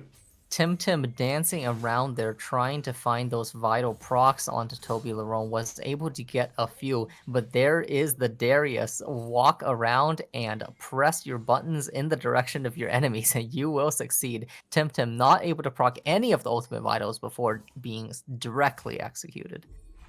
Yeah, it was felt like a great Herald drop now topside as well after that. Temtem now with their second death. Toby Larone showing why the Darius should be banned as it was in game 1. I mean, picking up that champion in the first half, picking it up blind no less, and now just absolutely destroying both these top lane towers only 16 and a half minutes in. Yeah, an excellently impactful second Rift Herald here, getting the entirety of top inner. Usually these inner towers, quite a bit of effort to get taken down. Finding the charge as well onto the Nexus, but both teams positioning for dragging here. And we know that HSG loves to fight these dragons with members or not. Toby Larone, no teleport to join this time. And Blur looks like they're going to be there first. 5 members are not available from Temtem because Temtem's not there. Rona Gogo wants to. About the 5v4, but Smiley King is going to get caught out off of some excellent play by Tony Poe and Rona Gogo, finding 2 kills on the bot side. But here are the reinforcements. Casey desperately kiting back against Blur is going to find the trade kill. Wow, well played from the Vayne there. And then the 4v5 going to be pretty even, but here's Toby Larone. He wants more, but no, Rakan is going to deny that. Temtem getting a lone time up in the top lane while the fight goes evenly here on the bot side. Oh, no, actually in the advantage of Phoenix down. So really, really great work by its members there. Secured the dragon, secured the advantage in terms of kills, and Temtem some much needed alone time topside without a Darius throwing that axe down your throat. And look at that, you just got a pool noodle to fight back with here, Temtem. And now that Toby Larone is here, you got to run until Tony Poe wants to make something happen. right? But no Darius ulti available, and the Fiora ulti is available, so that is going to be the shutdown going across, but tragically going to the ignite of Tony Poe. Tim really Ooh. would have loved that gold there. Yeah, it looks like Pool Noodle greater than Axe confirmed. Look at that. Toby Larone falling here, getting smacked down from Temtem with the support of that Tony Poe roaming up top. What a great continuation from that play. Certainly, a PD Heist now looking onto Smiley King once again, but Smiley King is going to live that. But yes, certainly a very crucial dragon fight there for Phoenix Down. I was very worried about the 5v4 collapse coming in, but Ronagogo, Tony Poe taking that opportunity, finding Smiley King just a little too far off to Yeah. the side, leading the team fight win. And looking at this bot lane now, Blackout and Smiley King 2 and 6. This was a lane we wanted to see dominate with the range advantage. Oh, here it comes. Domination, yeah, there is the CC lockdown onto Casey, but Casey is going to get out but the Lulu Wild Growth is going to make it so that Blur finds the finish. Oh, double TP. Ulti now, but yes, all the members are joining in except for Toby Larone, but here's Oh! the Go-Go just going in and out. Smiley King taken down there. A flashy play from the Akali, but PD Heist stuck into the middle of the tower in the middle of 3 members as well. Blur wants the continuation, is not going to find the E2 there. An absolute brawl in the mid lane. And ultimately at a disadvantage of Phoenix Down. They lost an extra member there. After Casey had died, the rest of Phoenix Down was down to throwdown, but it did not work out in their favor. Yeah, some fancy feet from Rona Gogo moving around in that fight, but lost a member, traded one at least. But now this kill score all lined up here. Toby Larone already pressuring the inhibitor. He is, and with that, Hullbreaker 2 is going to offer even more pressure. Tim trying to find some kind of compensation into the mid lane, even flashing onto Blackout there, but Blackout is just going to trade the flash, and no kill will be found. Yeah, this feels like just a battle of the chocolate bars in the top side. Is that Tim Tam there in the top lane? Because Toby Larone is showing him the Alps, getting those mountains. This Darius looking huge. And Rona Gogo not afraid to fight either. Yeah, going onto Blur here, as Blur is going to get demolished. Rona Gogo, excellent patience there on the E2 from the Akali, waiting for the stolen Akali ult before going in for the finish here. As Casey is just going to start hitting Blackout, but here's Fnatic Mike, but Blackout is going to go down. Tony Poe is there to help, but PD Heist is here. Moonfall gets everyone. Fnatic Mike is getting very low, and so is Smiley King. Casey is going to live with the Guardian and the Recon Shields. Just a wonderful pickup there in the mid lane, but here's Toby Larone going on to Tim once again. Is Tim able to live this one? Full bleed stacks available, and that is the dunk, just obliterating him from the map once again, and that's an open inhibitor. Oh man, Toby Larone proven to be the superior chocolate bar in this matchup here. Tim Tam has fallen again, just waiting patiently in the bush while he's watching the team just fall to pieces on the other side. Casey played that fight amazing, as did Rona Gogo. I mean, was just cruising around the fight. Blur had no chance in that 1v1. And look at the item difference now in the mid lane. Yeah, absolutely. This is a story of the solo laners. Toby Larone on one side providing an insane amount of pressure in these team fights in the side lanes, as Darius Fiora just simply unable to match. Rona Gogo on the other side finding time and time again these picks on these crucial members, and I really have to laud all the members of Phoenix Down here in that last fight. PD Heist coming in timely manner, Toby Poe finding those saves for his carries, but the dragon fight is getting ready to commence, and once again, Tim doesn't have the teleport once again, like you were saying, used it already, and I mean, yeah, that means no contest even available here. In the last fight, PD were able to steal it away because they were not in position. HSG was not around to be able to make the fight even close. This one, though, second dragon now. It's another Hextech, so it looks like this is just going to be the story of the game.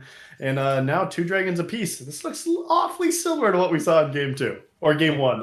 Does, yeah, and we see throughout both of these series, it has consistently been HSG getting the initial positioning onto the dragon. I wonder if this might have been an intentional give up there to allow Tim some more time in the top lane, but the dragon is taken. You're right that it does buy time for Temtem top lane. Now the top lane at least has responded here. Temtem opting to not have enough agency to shove the lane or hold a freeze. So you are kind of the awkward situation where you kind of need to push. You got the Tiamat completed, but Temtem is still awfully behind here in the top lane. Over 2,000 gold just themselves at a disadvantage. But now Blackout might be caught. Yeah, Tony Poe trying to find the engage onto Toby Larone, but Toby Larone is going to not care about that at all. They're forcing.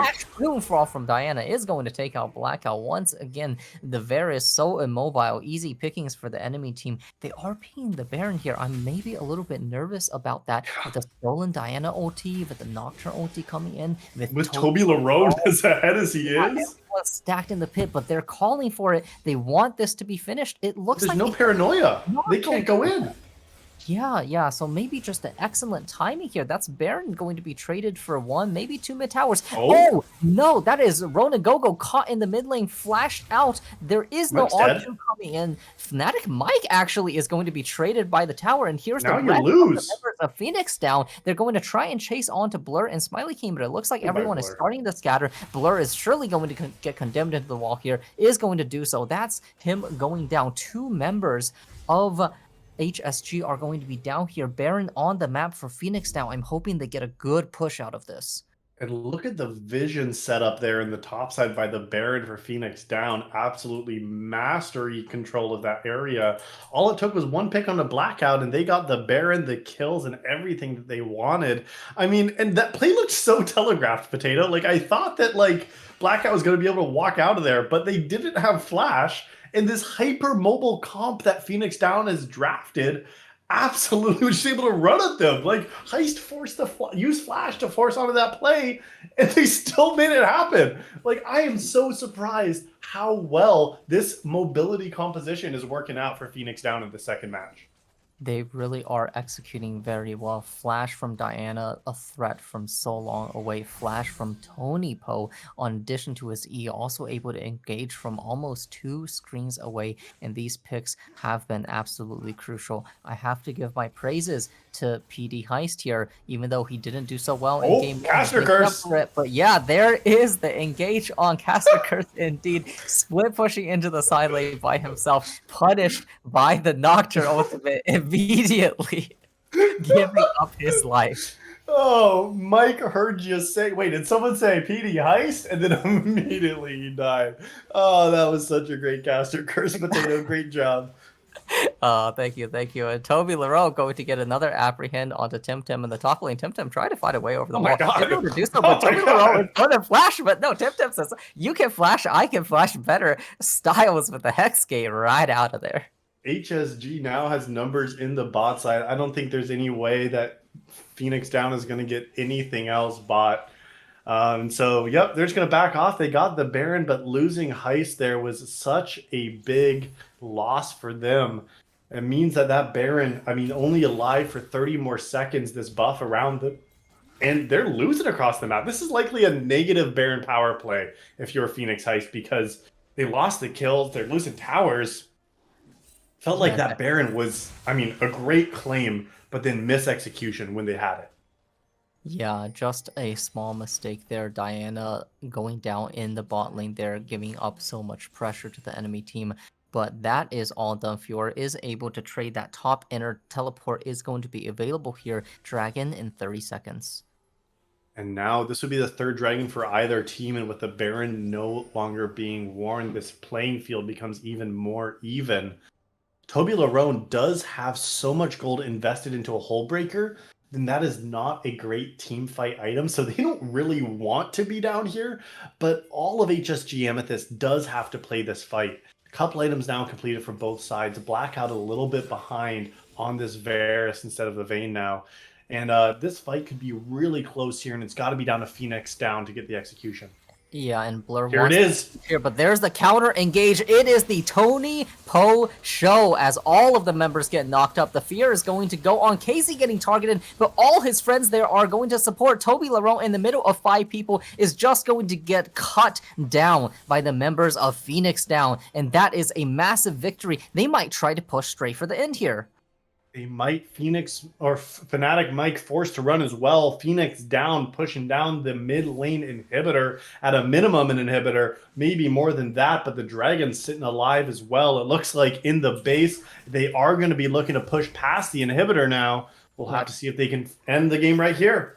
Tim getting the better of Fnatic. Mike still 7 seconds on Smiley King. It is just Blackout and Smiley, two very immobile, very squishy champions here. They're on to the Nexus. They just want to finish. That was one team fight to turn around the game. Instant win there. Wow, great job by Phoenix Down. Phoenix down, making this a series, Potato. They took down HSG Amethyst in the second game, and we are going to game number 3. What a great comeback after that first loss. I mean, we didn't trust the composition, but they executed on it.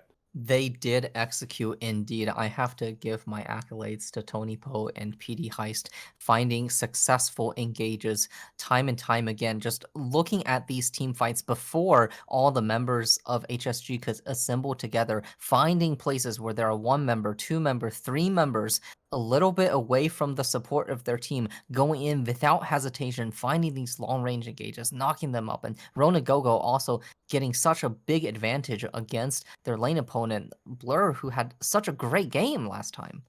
Yeah, I mean, we were singing the praises of Blur and what amazing Yone that was. They got the counter pick matchup, and they got the Silas into a matchup that they wanted. They knew it was going to be an Akali. But, I mean, not only was the execution good, I would call that Akali perfect execution because they dominated that matchup in the second game.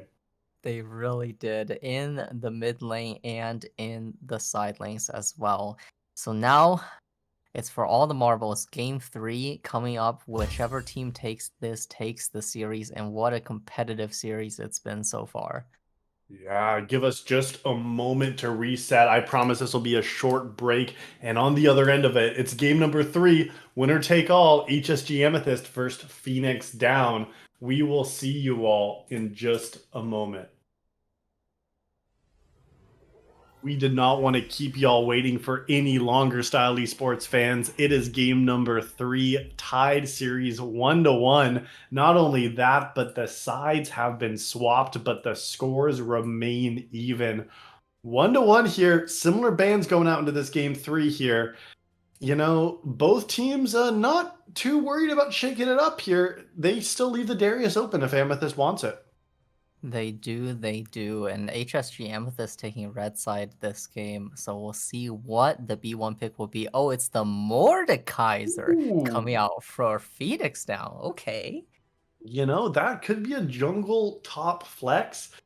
I mean, on a B1, it's been interesting to see. We've seen different priorities all 3 of these games. First, the Maokai banned away game 2.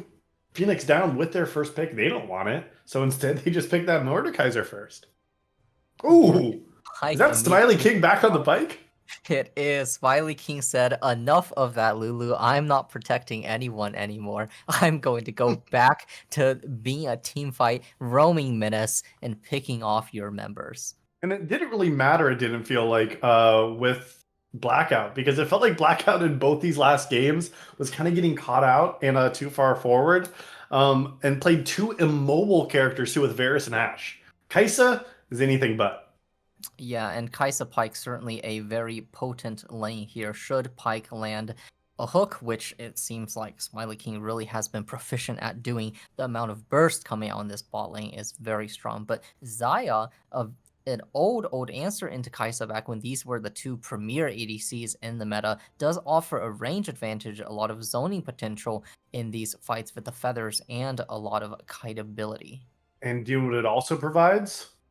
A pairing with Rakan. Oh man, Tony Poe really just making an excellent show that last game. Just amazing execution in these team fights. I really was impressed by that performance, and I'm glad to see it back. Yeah, likewise. That last team fight there was an absolute show. And I don't think after Tony Poe pulls out a performance like that, you're pairing it with anything but the Xayah. I mean, these are the Feathered Lovers. What's their actual name? I don't think it's the Feathered Lovers. But they're, you know, They're known for that pairing. They get some extra synergy there too, playing together. Now we have to see if they can match the Skinnergy in game as well.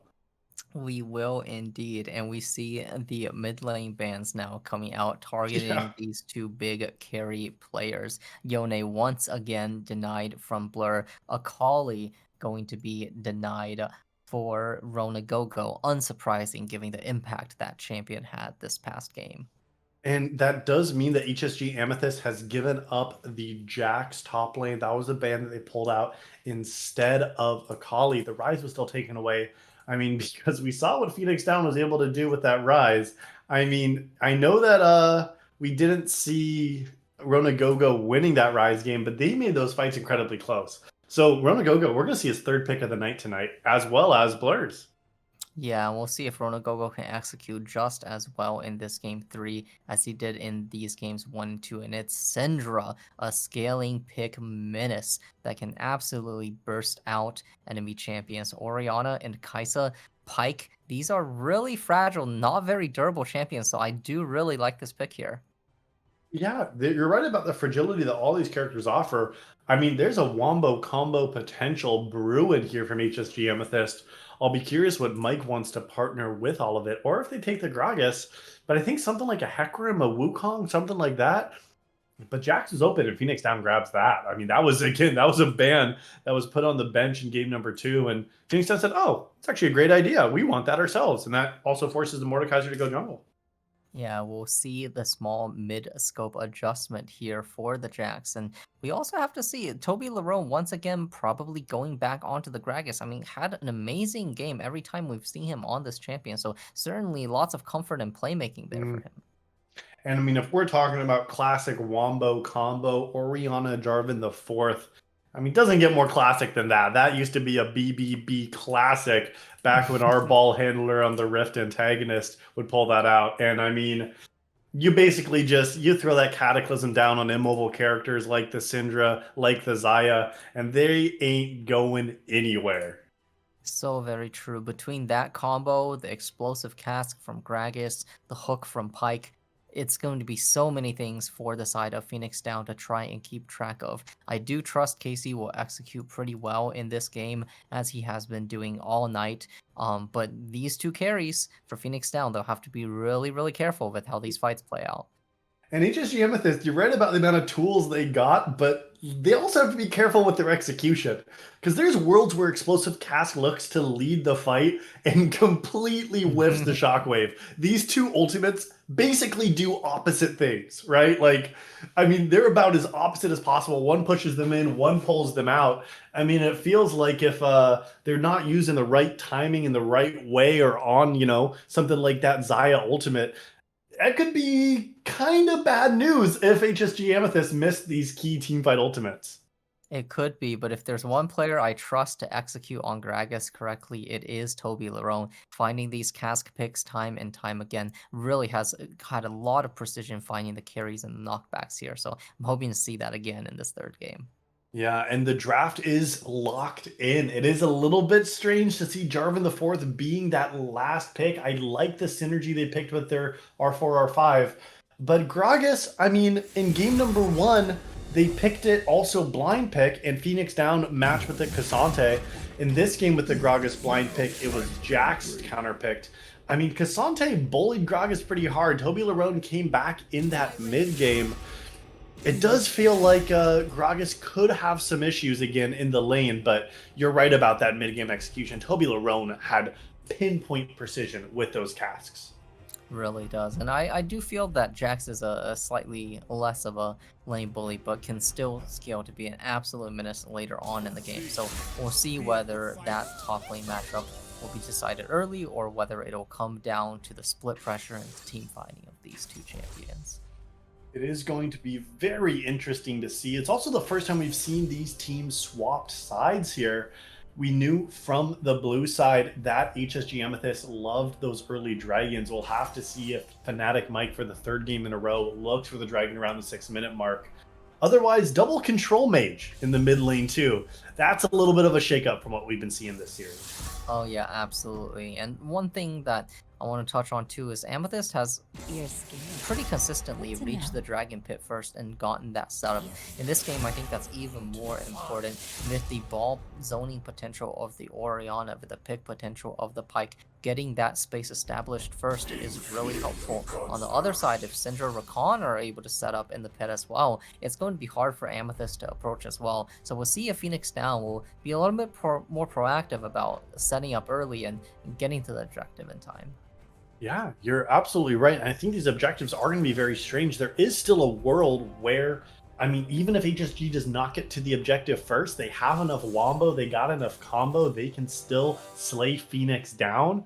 But it is going to have to depend on if these Scatter the Weak lands. If Tony Poe is able to get these massive engages once again on the Rakan, because if you're trying to walk down the river and you get caught from some of this major CC, you're just absolutely done for. That you are, and just like in game one, there are moments where one ability in a team fight makes all the difference. So we'll see which of these players can execute their best in this final crucial game.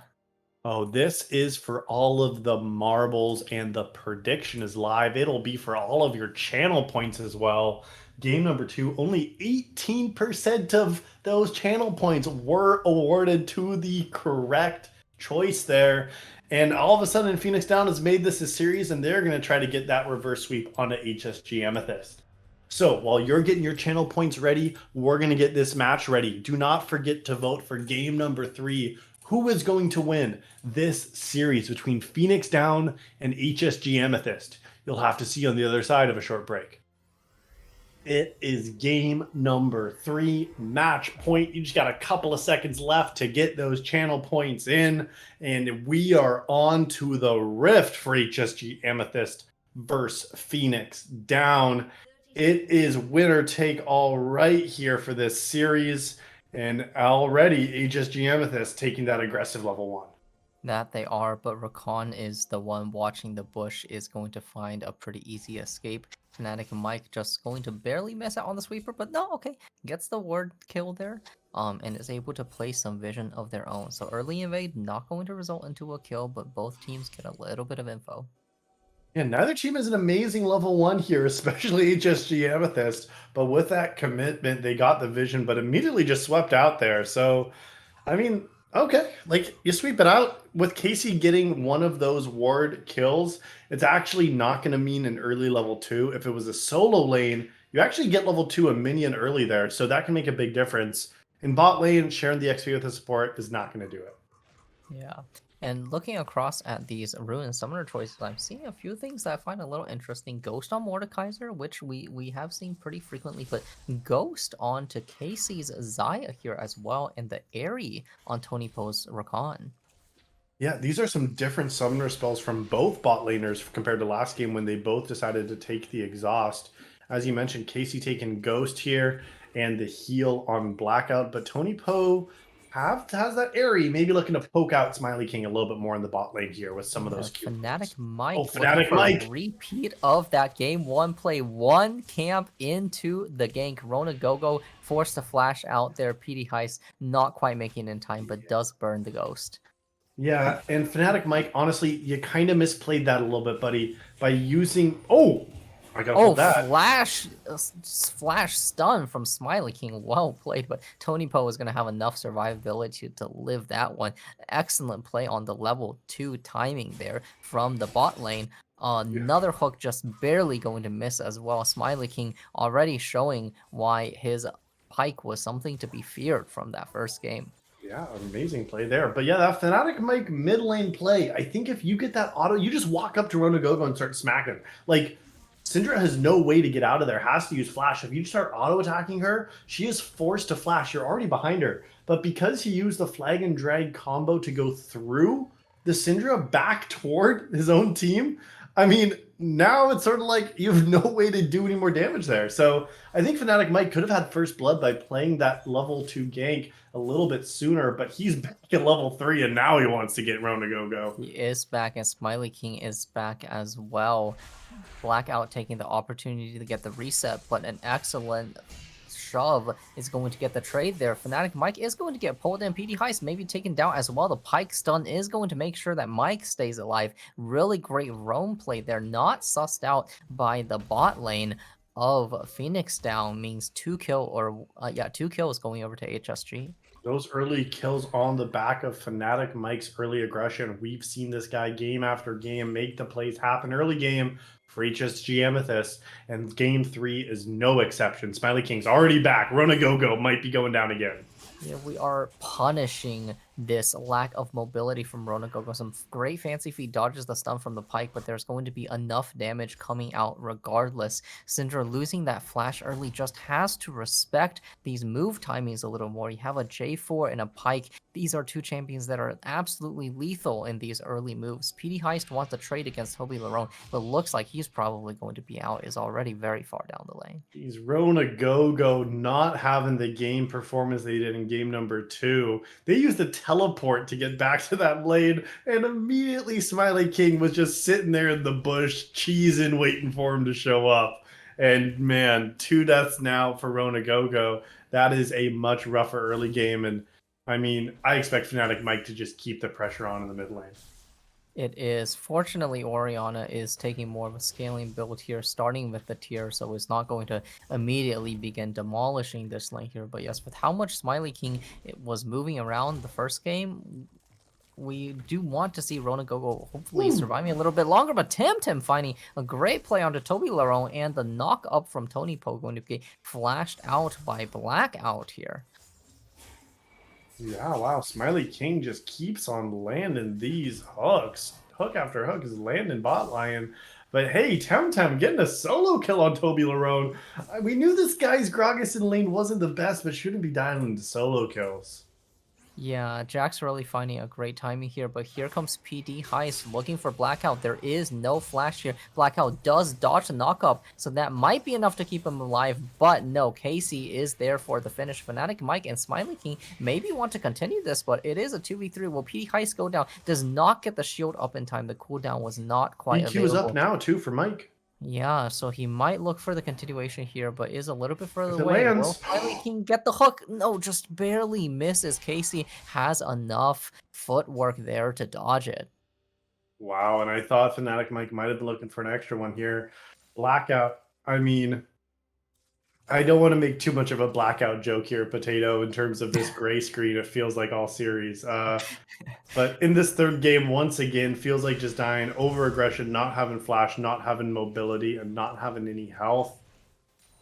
Takes another death here, and that's at least advantage. Blur under tower. Blur gets stunned under the tower. Here's PD Heist ready to ghost in. Shockwave is available. Shockwave Flash is going to barely get Blur out. But here comes Fnatic Mike again in the bot lane, aggressing onto Casey. Their Blackout quite low though, but Fnatic Mike is ready to go. Tony Poe eats the Kaisa W. Really great awareness there, but the Q from Fnatic Mike is going to get the finish regardless. Smiley King is going to miss out there, but the last auto comes through for Blackout. Another 2 kills. Fnatic Mike, just like in game 1, making these advantages happen around the map. And just like that, Fnatic Mike also getting another great repeat gank. Level 2 this game. Ganked Rona Gogo and then came back level 3. Just was able to get onto Casey and Tony Poe and once again came back. Like, not only is Fnatic Mike making the advantages, but really smart repeat ganks here in this third game. And it just feels like Phoenix Down is not at all expecting to see this jungler showing up twice back to back in their lane. Yeah, they have not put out the vision, and they were not putting out the sufficient amount of respect for the movements. And I think this is where HSG shines. We've seen in both series the team movements and the map pressure from these ganks, finding advantages here. Smiley King back again, forcing another flash out from Rona Gogo, who is suffering from these repeated ganks. And here's Fnatic Mike back again in the bot lane, getting an absolute smackdown onto Tony Poe. Does have the Cataclysm available now as well, hitting level 6, and is going to get taken down here. Smiley King going to find Tony Poe. Toby Larone not going to get the explosive cast. Tim, wow, almost finding the kill again, and a massive HP disadvantage there. Toby Larone 1 HP now. Both top laners a one shot for body each other. slam. Neither one has flash. Yeah. I want to see if Toby Larone can body slam in a interrupt the Jack skew because he can win it if that happens. But now in a crashing wave, Toby Larone is in danger and Heist is here. Yeah, and I would have liked to see Heist just move a little bit faster, get the ward after maybe, but here's Toby Goodbye. Larone taken into Brazil. That is the slam takedown. Dragon traded on the other side, but Toby Larone is going to pay with his life. Hardly a Heist on that kill there, just absolutely taking the free one. Smiley King missing another bone skewer, buddy. All right.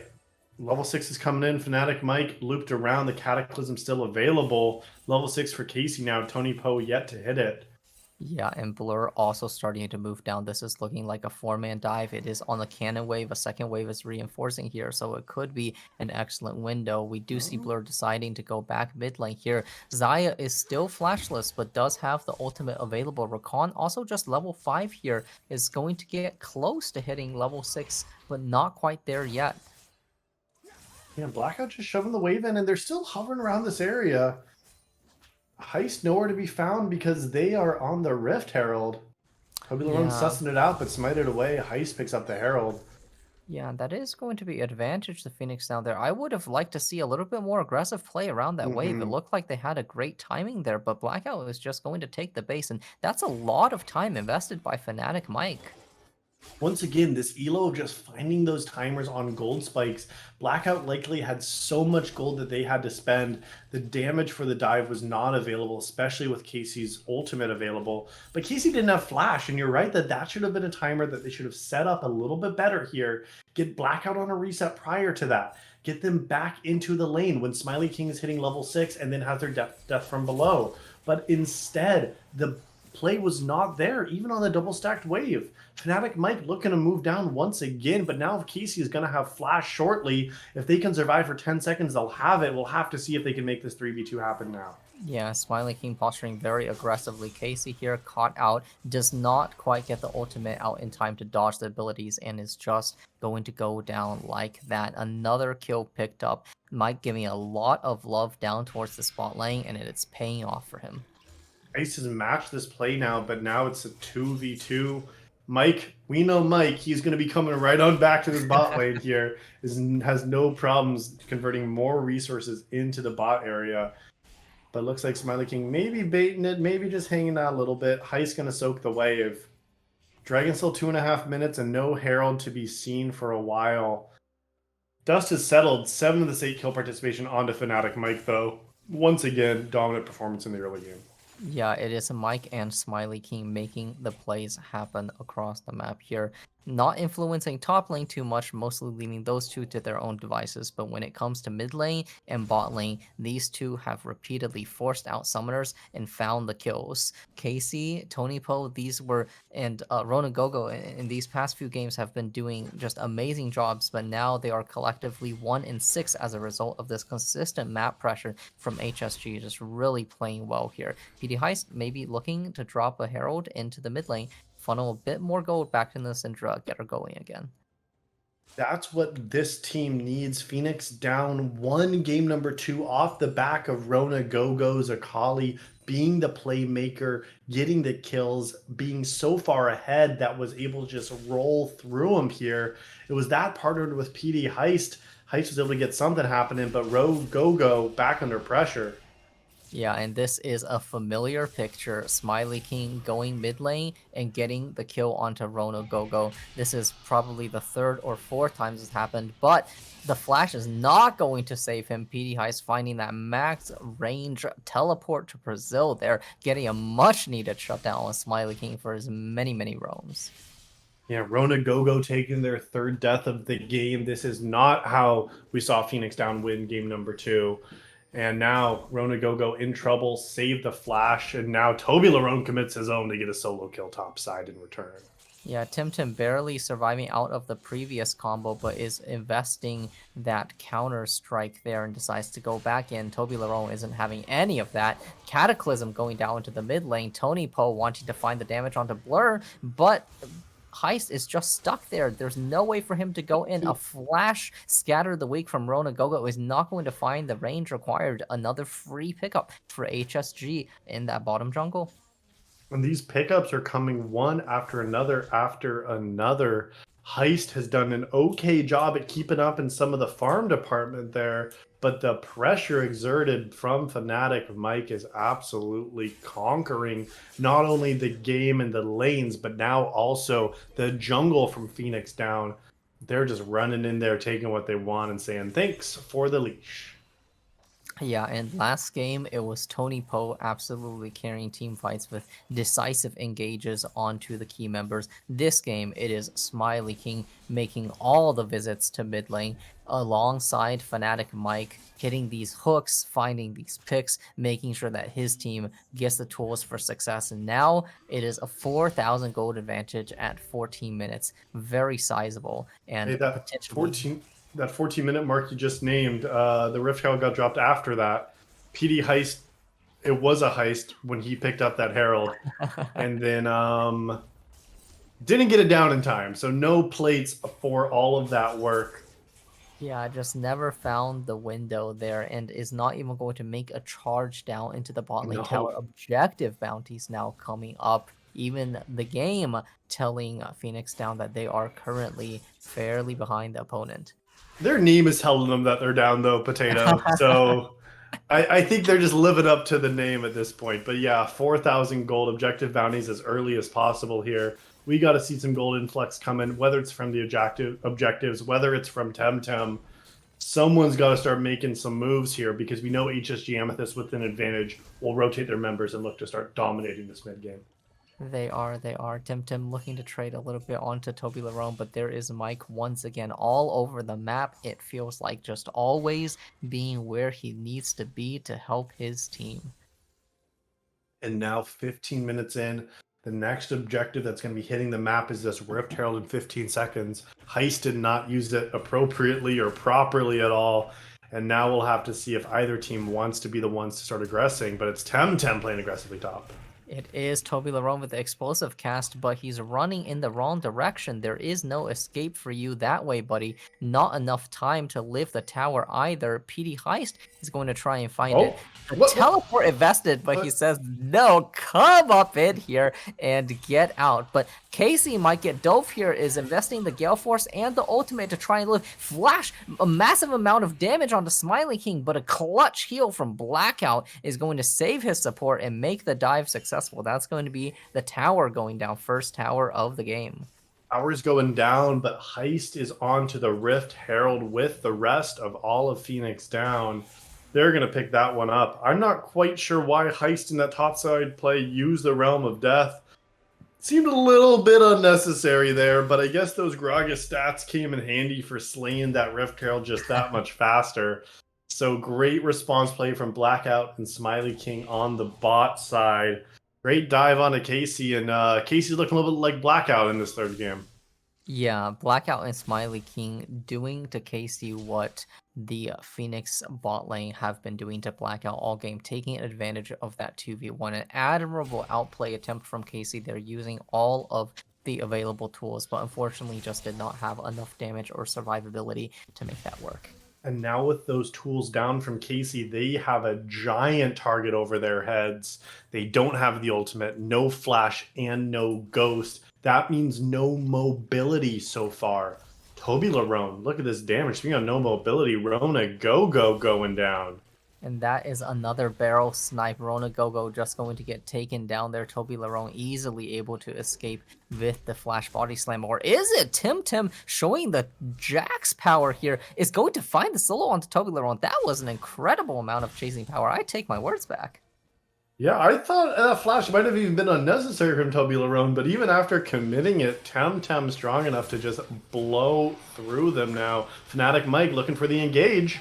Yeah, they're looking onto Heist, but Heist Uno reverse cards them and says, no, Mike, you're coming here with me. Temtem backing here, so is unable to help out Kaisa in the top lane. An excellent shockwave into Gore Drinkers, almost saving the fight there, but Casey does find the shutdown. Here's Rona Gogo, able to find the teleport back in just in time. Two amazing shutdowns to try and put Phoenix back into the game.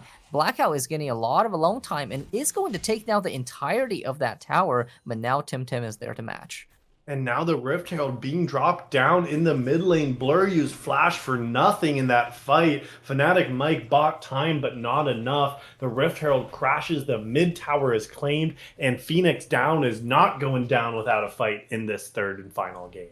They are not, but Dragon is in 30 seconds, and the reset timers from Phoenix are going to be a little bit awkward here. They won't have a chance to spend the gold that they just earned if they want it to apply to this fight. We already see the teleport coming in from Blur, so all of the members are going to be here in time, the exception potentially of Blackout, but the members of Phoenix are not going to be able to do the same. No, they're not. And Casey sitting on 1,800 gold themselves. That is nearly close to an item now, and we see that Blackout coming into this fight with only 500 gold unspent, and look at the item difference. Casey does not have Gale Force, the Ghost in a Moment, no Flash, and now with so much unspent gold, this is such an ill-advisable fight if you're Phoenix Down. Yeah, I'm feeling very nervous about this What's one. Heist doing? He just started taking over the Rift Arrow. Why are you taking that blast code, buddy? Yeah, just wants to get into the thick of the action already. So it is going to be a 5v5, but look at Blur getting caught out into the mist of the enemy, but the Shock Wave and Explosive Cast combo is going to do a lot of damage. Not quite enough finishing power, though, but Blackout does find the damage on the player. There's Mike in the middle of everybody, but Tim, look at Tim here. It is going to be him that has to carry this fight here. Fnatic Mike going down there. Now Heist and Tim once again getting the triple kill onto Blackout. This Jack's absolutely taking over here. Toby Larone forced to body slam out. Is the Explosive Cast going to take it? It does! They don't wait it out, so Tim is going to take the kill onto Toby Larone, but on the other side, Heist and Poe, without Smite, just decide to fight the dragon anyway and leave the cast to get a free soul point. That was not as well executed as I would have hoped. Someone's got to check Heist's PayPal. Like, I don't even know what to say. Heist used ultimate early on in the fight, took that blast cone over and just said, all right, team, we're fighting now. Ulted somebody out of the fight and then smited them. Didn't even have the smite to finish it. They saw the cast inside of the pit from Toby Larone and still took down the dragon low enough for the barrel to claim it. I mean, Heist is a double agent. The only heist he's pulling this game is for that team to lose, because it looks like Phoenix Down with a soul point after a big comeback. I mean, it just feels like Temtem is doing all they can, a massive shutdown for them, but Heist is making this game as hard as possible for his team. Oh, Llama's inner juggler is absolutely dying here after that play, and I have to agree, it was not the best we've seen. But still, a very great team fight victory, at least for the side of Phoenix Down. Tim absolutely taking over that fight, left to his devices to hit everyone for free, getting a lot of great shutdowns, and now here he is with a 600 gold shutdown, keeping his team in the game. Now 2,500 gold up against his lane opponent is going to be an absolute menace in these side lanes, looking onto Toby Larone already. Yeah, Toby Larone with the cask is going to push Temtem away. You're right. We are seeing the power of this kind of mini rework Temtem here. Even in 1v3, I'm not convinced they're going to get him, but the team's nowhere close. About to be a 1v4. Yeah, and Kaisa can just ult in here, but here is a teleport to try and survive, but Fnatic Mike just exploding here. The rest of the members of Phoenix Down are going to start collapsing. A stun onto Blackout, who is going to get teleported into Brazil. Finally, Smiley King is going to find the finish here. Blackout desperately kiting against the Mordekaiser here, is not going to be able to survive to the ignite of Tony Poe. On the upper side of the fight, Blur using Shockwave to disengage. Smiley King looking for an execute onto the bottom, not going to be able to find it, is going to die to Rona Go-Go, and now it is Heist looking onto Toby Larone, barely going to survive, but no, the Syndra ulti finishes it out. Another great fight for PD in the bot lane, again from the heroics of Temtem stalling for so long, and that's a mid lane tower going down for free. Casey, who didn't even need to join that fight. Yeah, great job from Casey to recognize that they did not need to get there or weren't going to be able to. Temtem bought enough time for his team to join, and because of that, Phoenix Down once again getting a winning team fight in their advantage. Yeah, last game it was Heist and Pose engages. In games 1 and 2, it was Casey's damage Heist, output. In this heist, third heist. game, Did they yeah, PayPal you again, buddy? Why are you Heist. still here? The fight is Oh, there over. is There's a no last one, play. There's so no will he team. get through? Heist, No, it doesn't look heist, like it. Doesn't look like it. heist. He's gonna go down again. Pike with 2 big shutdowns in a row actually is going to start being a menace in these fights should he be allowed to get even more items. But Llama, I, I, Llama I mean, oh my gosh, like that fight is so over. And Heist, for some reason, thinks that they want to take the Gromp or take Mike or something. Now they're down a member, and it feels like Temtem forced to 1v9 in this third match. I don't know if it's nerves or what's getting to Heist here, or if his bank account got a little bit thicker, because all of a sudden it feels like this one player that had such an amazing performance in game two is unable to pull out what's needed in this third game from the jungle. Yeah, meanwhile, Smiley King on the backside, but Casey is very safe here as Tony Poe is also going to get out, so a failed engage 40 seconds before the Dragon. It is the Cataclysm expended in exchange for the quickness, so 2 big teamfight ultis used here. There is going to be a reset timing coming out. Temtem, with the teleport available, is continuing to apply the pressure in the top lane. This one is for Oh Dragon, my so very big gosh. turn. Yeah, look at that Jax damage. Kind of disgusting Yeah, going out. Temtem has to be in Oh, this fight, though. It is the sole for HSG Amethyst if they can claim it. Less than 9 seconds till it hits the map. Temtem resetting now. They have to get down here and quickly because there's the teleport. This is going to be the fight. yeah, that is the flank ward being pinged out here. Temtem looking for a way to join his team. Isn't going to be able to catch a carry right off the back, but Fnatic Oh Mike no. is Do on the not flip other side this. of the pit. Kaisa is a little bit late here to the fight, but yeah, it looks like Fnatic Mike might be No, able to don't just 50 queue this. over. They are trying and still hitting the dragon here. They don't spot Mike. He's taking the He gets blast it. in. Okay, it is Heist getting the smite secure while Temtem is fighting in the backline. 1v3 going against all of the carries of Oh HSG. my They're forced to gosh. flash away, and it is the Temtem show here, beating down on Blur, forcing the flash from Smiley King, continuing to dive the tower there with Tony Poe, getting a finish onto Blackout as well, eating tower shots like there is no tomorrow. Heist ghosting after Toby Lerone here, tried to find another one. Maybe a little too aggressive at the end here, but you imagine this must be the bot inner going down. Yeah, great secure from Heist, and this man is showing up, refunds those payments. This guy's here to win. Refunds them indeed. A bit of a risky smite there, but does secure it. It is an engage onto both carries who are probably going down here. It is Rona, Gogo, and Casey both falling to the Ooh.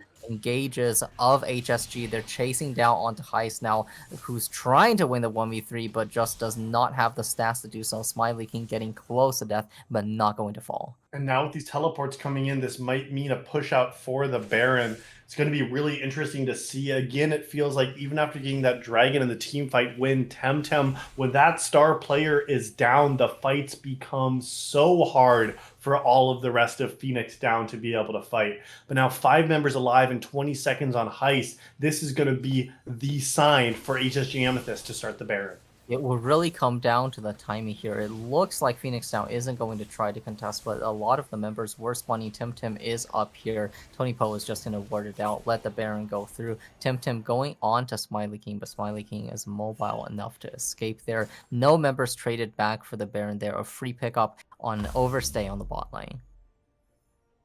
Yeah, and it feels like, unfortunately, a little bit of a throw once again from Phoenix down. Temtem, I think, got a little bit too excited, and we were excited for him on the 1v9 potential. But ultimately, Tower was greater in that instance. And now 3 minutes on this Baron buff for all of HSG Amethyst. We'll have to see if they can break the base or at least some towers to claim more gold from this power play. Yeah, it turns out about 10 tower shots into a damage Jax is going to be finally enough to shut down this massive threat. But here he is back to pushing the top lane while HSG have Baron. We'll see, can HSG use this Baron to crack these inner towers on the map? And now the inner tower bot side is the one that's under pressure. Temtem is forced between a rock and a hard place. They want to use the power of the split push and absolutely dunking on Toby Larone in the top side to get their own pressure. But meanwhile, the team is going to be so hard to try to hold these Baron minions. Heist now using that ult early on a Smiley King though, but that is one slippery pike. Yeah, but Blackout caught in the rotation here. Fnatic and Mike going to engage to try and save his ADC, but is Temtem's unable here. to do so. Smiley King on the bot side getting aggressed on by the rest of them. Temtem now chasing out onto Blur.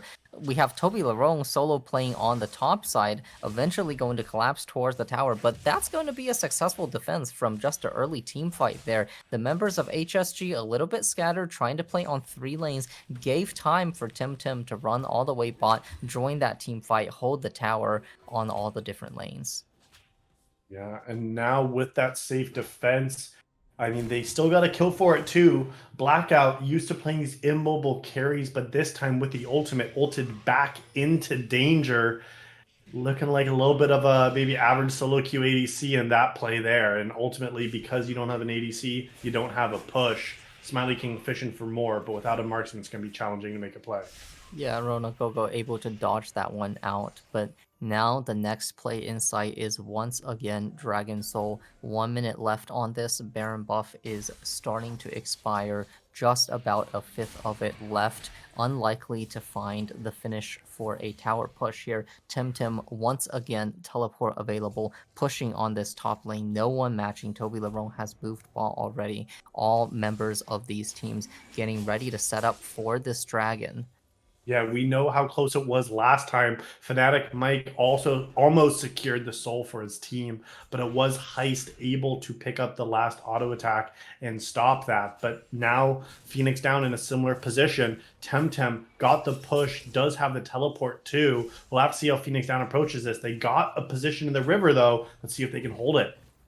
Yeah, Kaisa is far though, and Toby Larone was sent to match, so this early positioning is going to be warded off by the 4 members of Phoenix Down pushing in through. There is not currently a very deep TP ward, but Toby Larone is going to join the fight as well. Temtem, both members coming in here. Kaisa not in still position in the yet. mid lane, not yet in range to join. There's Temtem going in, going to take out Oh Blur my right away. gosh. The shockwave is not going to be enough. Even Smiley King is going to be taken down. Another great secure from Heist there is going to deny the soul once again with 2 kills down. This could be a push. Temtem now looking on to Mike and is going to instead back as the chase is over. Mike is going to find the flag and drag to safety here, but here's another 2-man advantage on the map for Phoenix Down, trying to make another push happen.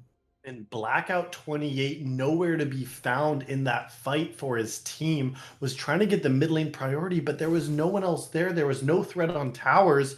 Felt like Blackout was in the wrong position. There was literally 0 damage that Kaisa did in that fight. I don't even think they were on my screen there. And it felt like that was one of your key players. That's a 3-item Kaisa. And they were nowhere to be found in this pivotal fight where if they got the dragon, HSG Amethyst would have the soul. But instead, 2 more members fall. The gold lead within 100 gold, Potato. This game 3 could not be any closer. It really could not. At 30 minutes, that 100 gold is going to mean almost nothing. The Kaisa is picking up the QSS there as well to try and maintain a little bit survivability. But yeah, in a solo situation, gotta just be there at the objective. Next one, both teams are looking at Baron in a minute. There are 2 wards available, providing some deep vision into HSG's jungle as the members of Phoenix Down push through this mid lane wave, looking to find their approach. Temtem is right back at it, already level 18 now, an absolutely terrifying force on the map, pushing onto this top lane. Both teams getting ready to posture. Yeah, it would take like 3 members to take down Temtem, and I think they're as strong as 3 members too. We'll have to see how Temtem opts to play this fight, because if they get caught in a side lane, if HSG Amethyst can get enough members to collapse on Temtem, that's such a huge threat for Phoenix Down that would be dead. But Temtem, just happy to force these waves out, is still waiting on a little bit more gold to be able to complete their full build. But with 4 items completed in a stopwatch and inventory, Temtem will shred through given the time.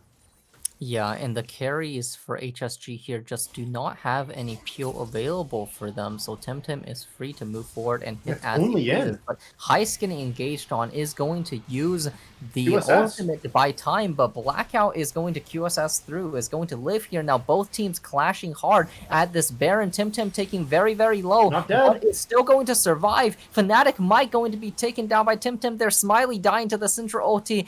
Oriana now caught on the top side is going to fall to Casey, and surely that's going to spell disaster for HSG as the Baron is in their sights. Maybe they're going to push towards the base, but no, just going to take the safe approach here. No No smite jungler available for yeah. for a steal. Yeah, so this one should be guaranteed. No jungler for either team though, so Toby Larone still might have an angle. Heist not here. Toby Larone. Not another barrel. Oh, Not that another was Oh so my close gosh. though. Phoenix now Wow. just they really trusted there. They really trusted there. I saw the Baron go down to 300 or so. Toby Larone just not going to take the detonation through, but Yeah. man, was that one frisky. That one was close once again, and Temtem got so low but stayed alive. Heist once again ulting the worst possible choice, the only member on all of HSG Amethyst to have a QSS, and decides to ult Blackout 28, immediately QSS it out. Heist fell, but Temtem puts the team in his backpack because that player carried that fight once again. Yeah, we just see the ability of Jax to absolutely thrive in this kind of environment where all of the carries are vulnerable. They don't have mobility. They don't have protective around elements around them to keep them About to alive. not have Jax is Heist. just doing what he wants. Here's the TP. This might be the final fight here. Ronagogo and Heist are going to try and hit the rest of the members. Temtem already immediately exploding onto Blur here. Smiley King is next onto his sights. Rakan's ulti is going to get him. Mike in Brazil here. Casey getting engaged on the mid lane, but there's the teleport from Ronagogo to help out. A flash pull. Excellently done by Blackout. The TP is interrupted on the bot side, so shutdown is going to be had for Casey, but here are the rest of the four members pushing straight down to the base. Temtem still alive. Toby Larone and Blackout will not be able to survive his onslaught, especially with the support of his members. That's the tower going down. That's the first inhibitor. How do they hold here? Where do they find the damage? Here are the Baron minions go in.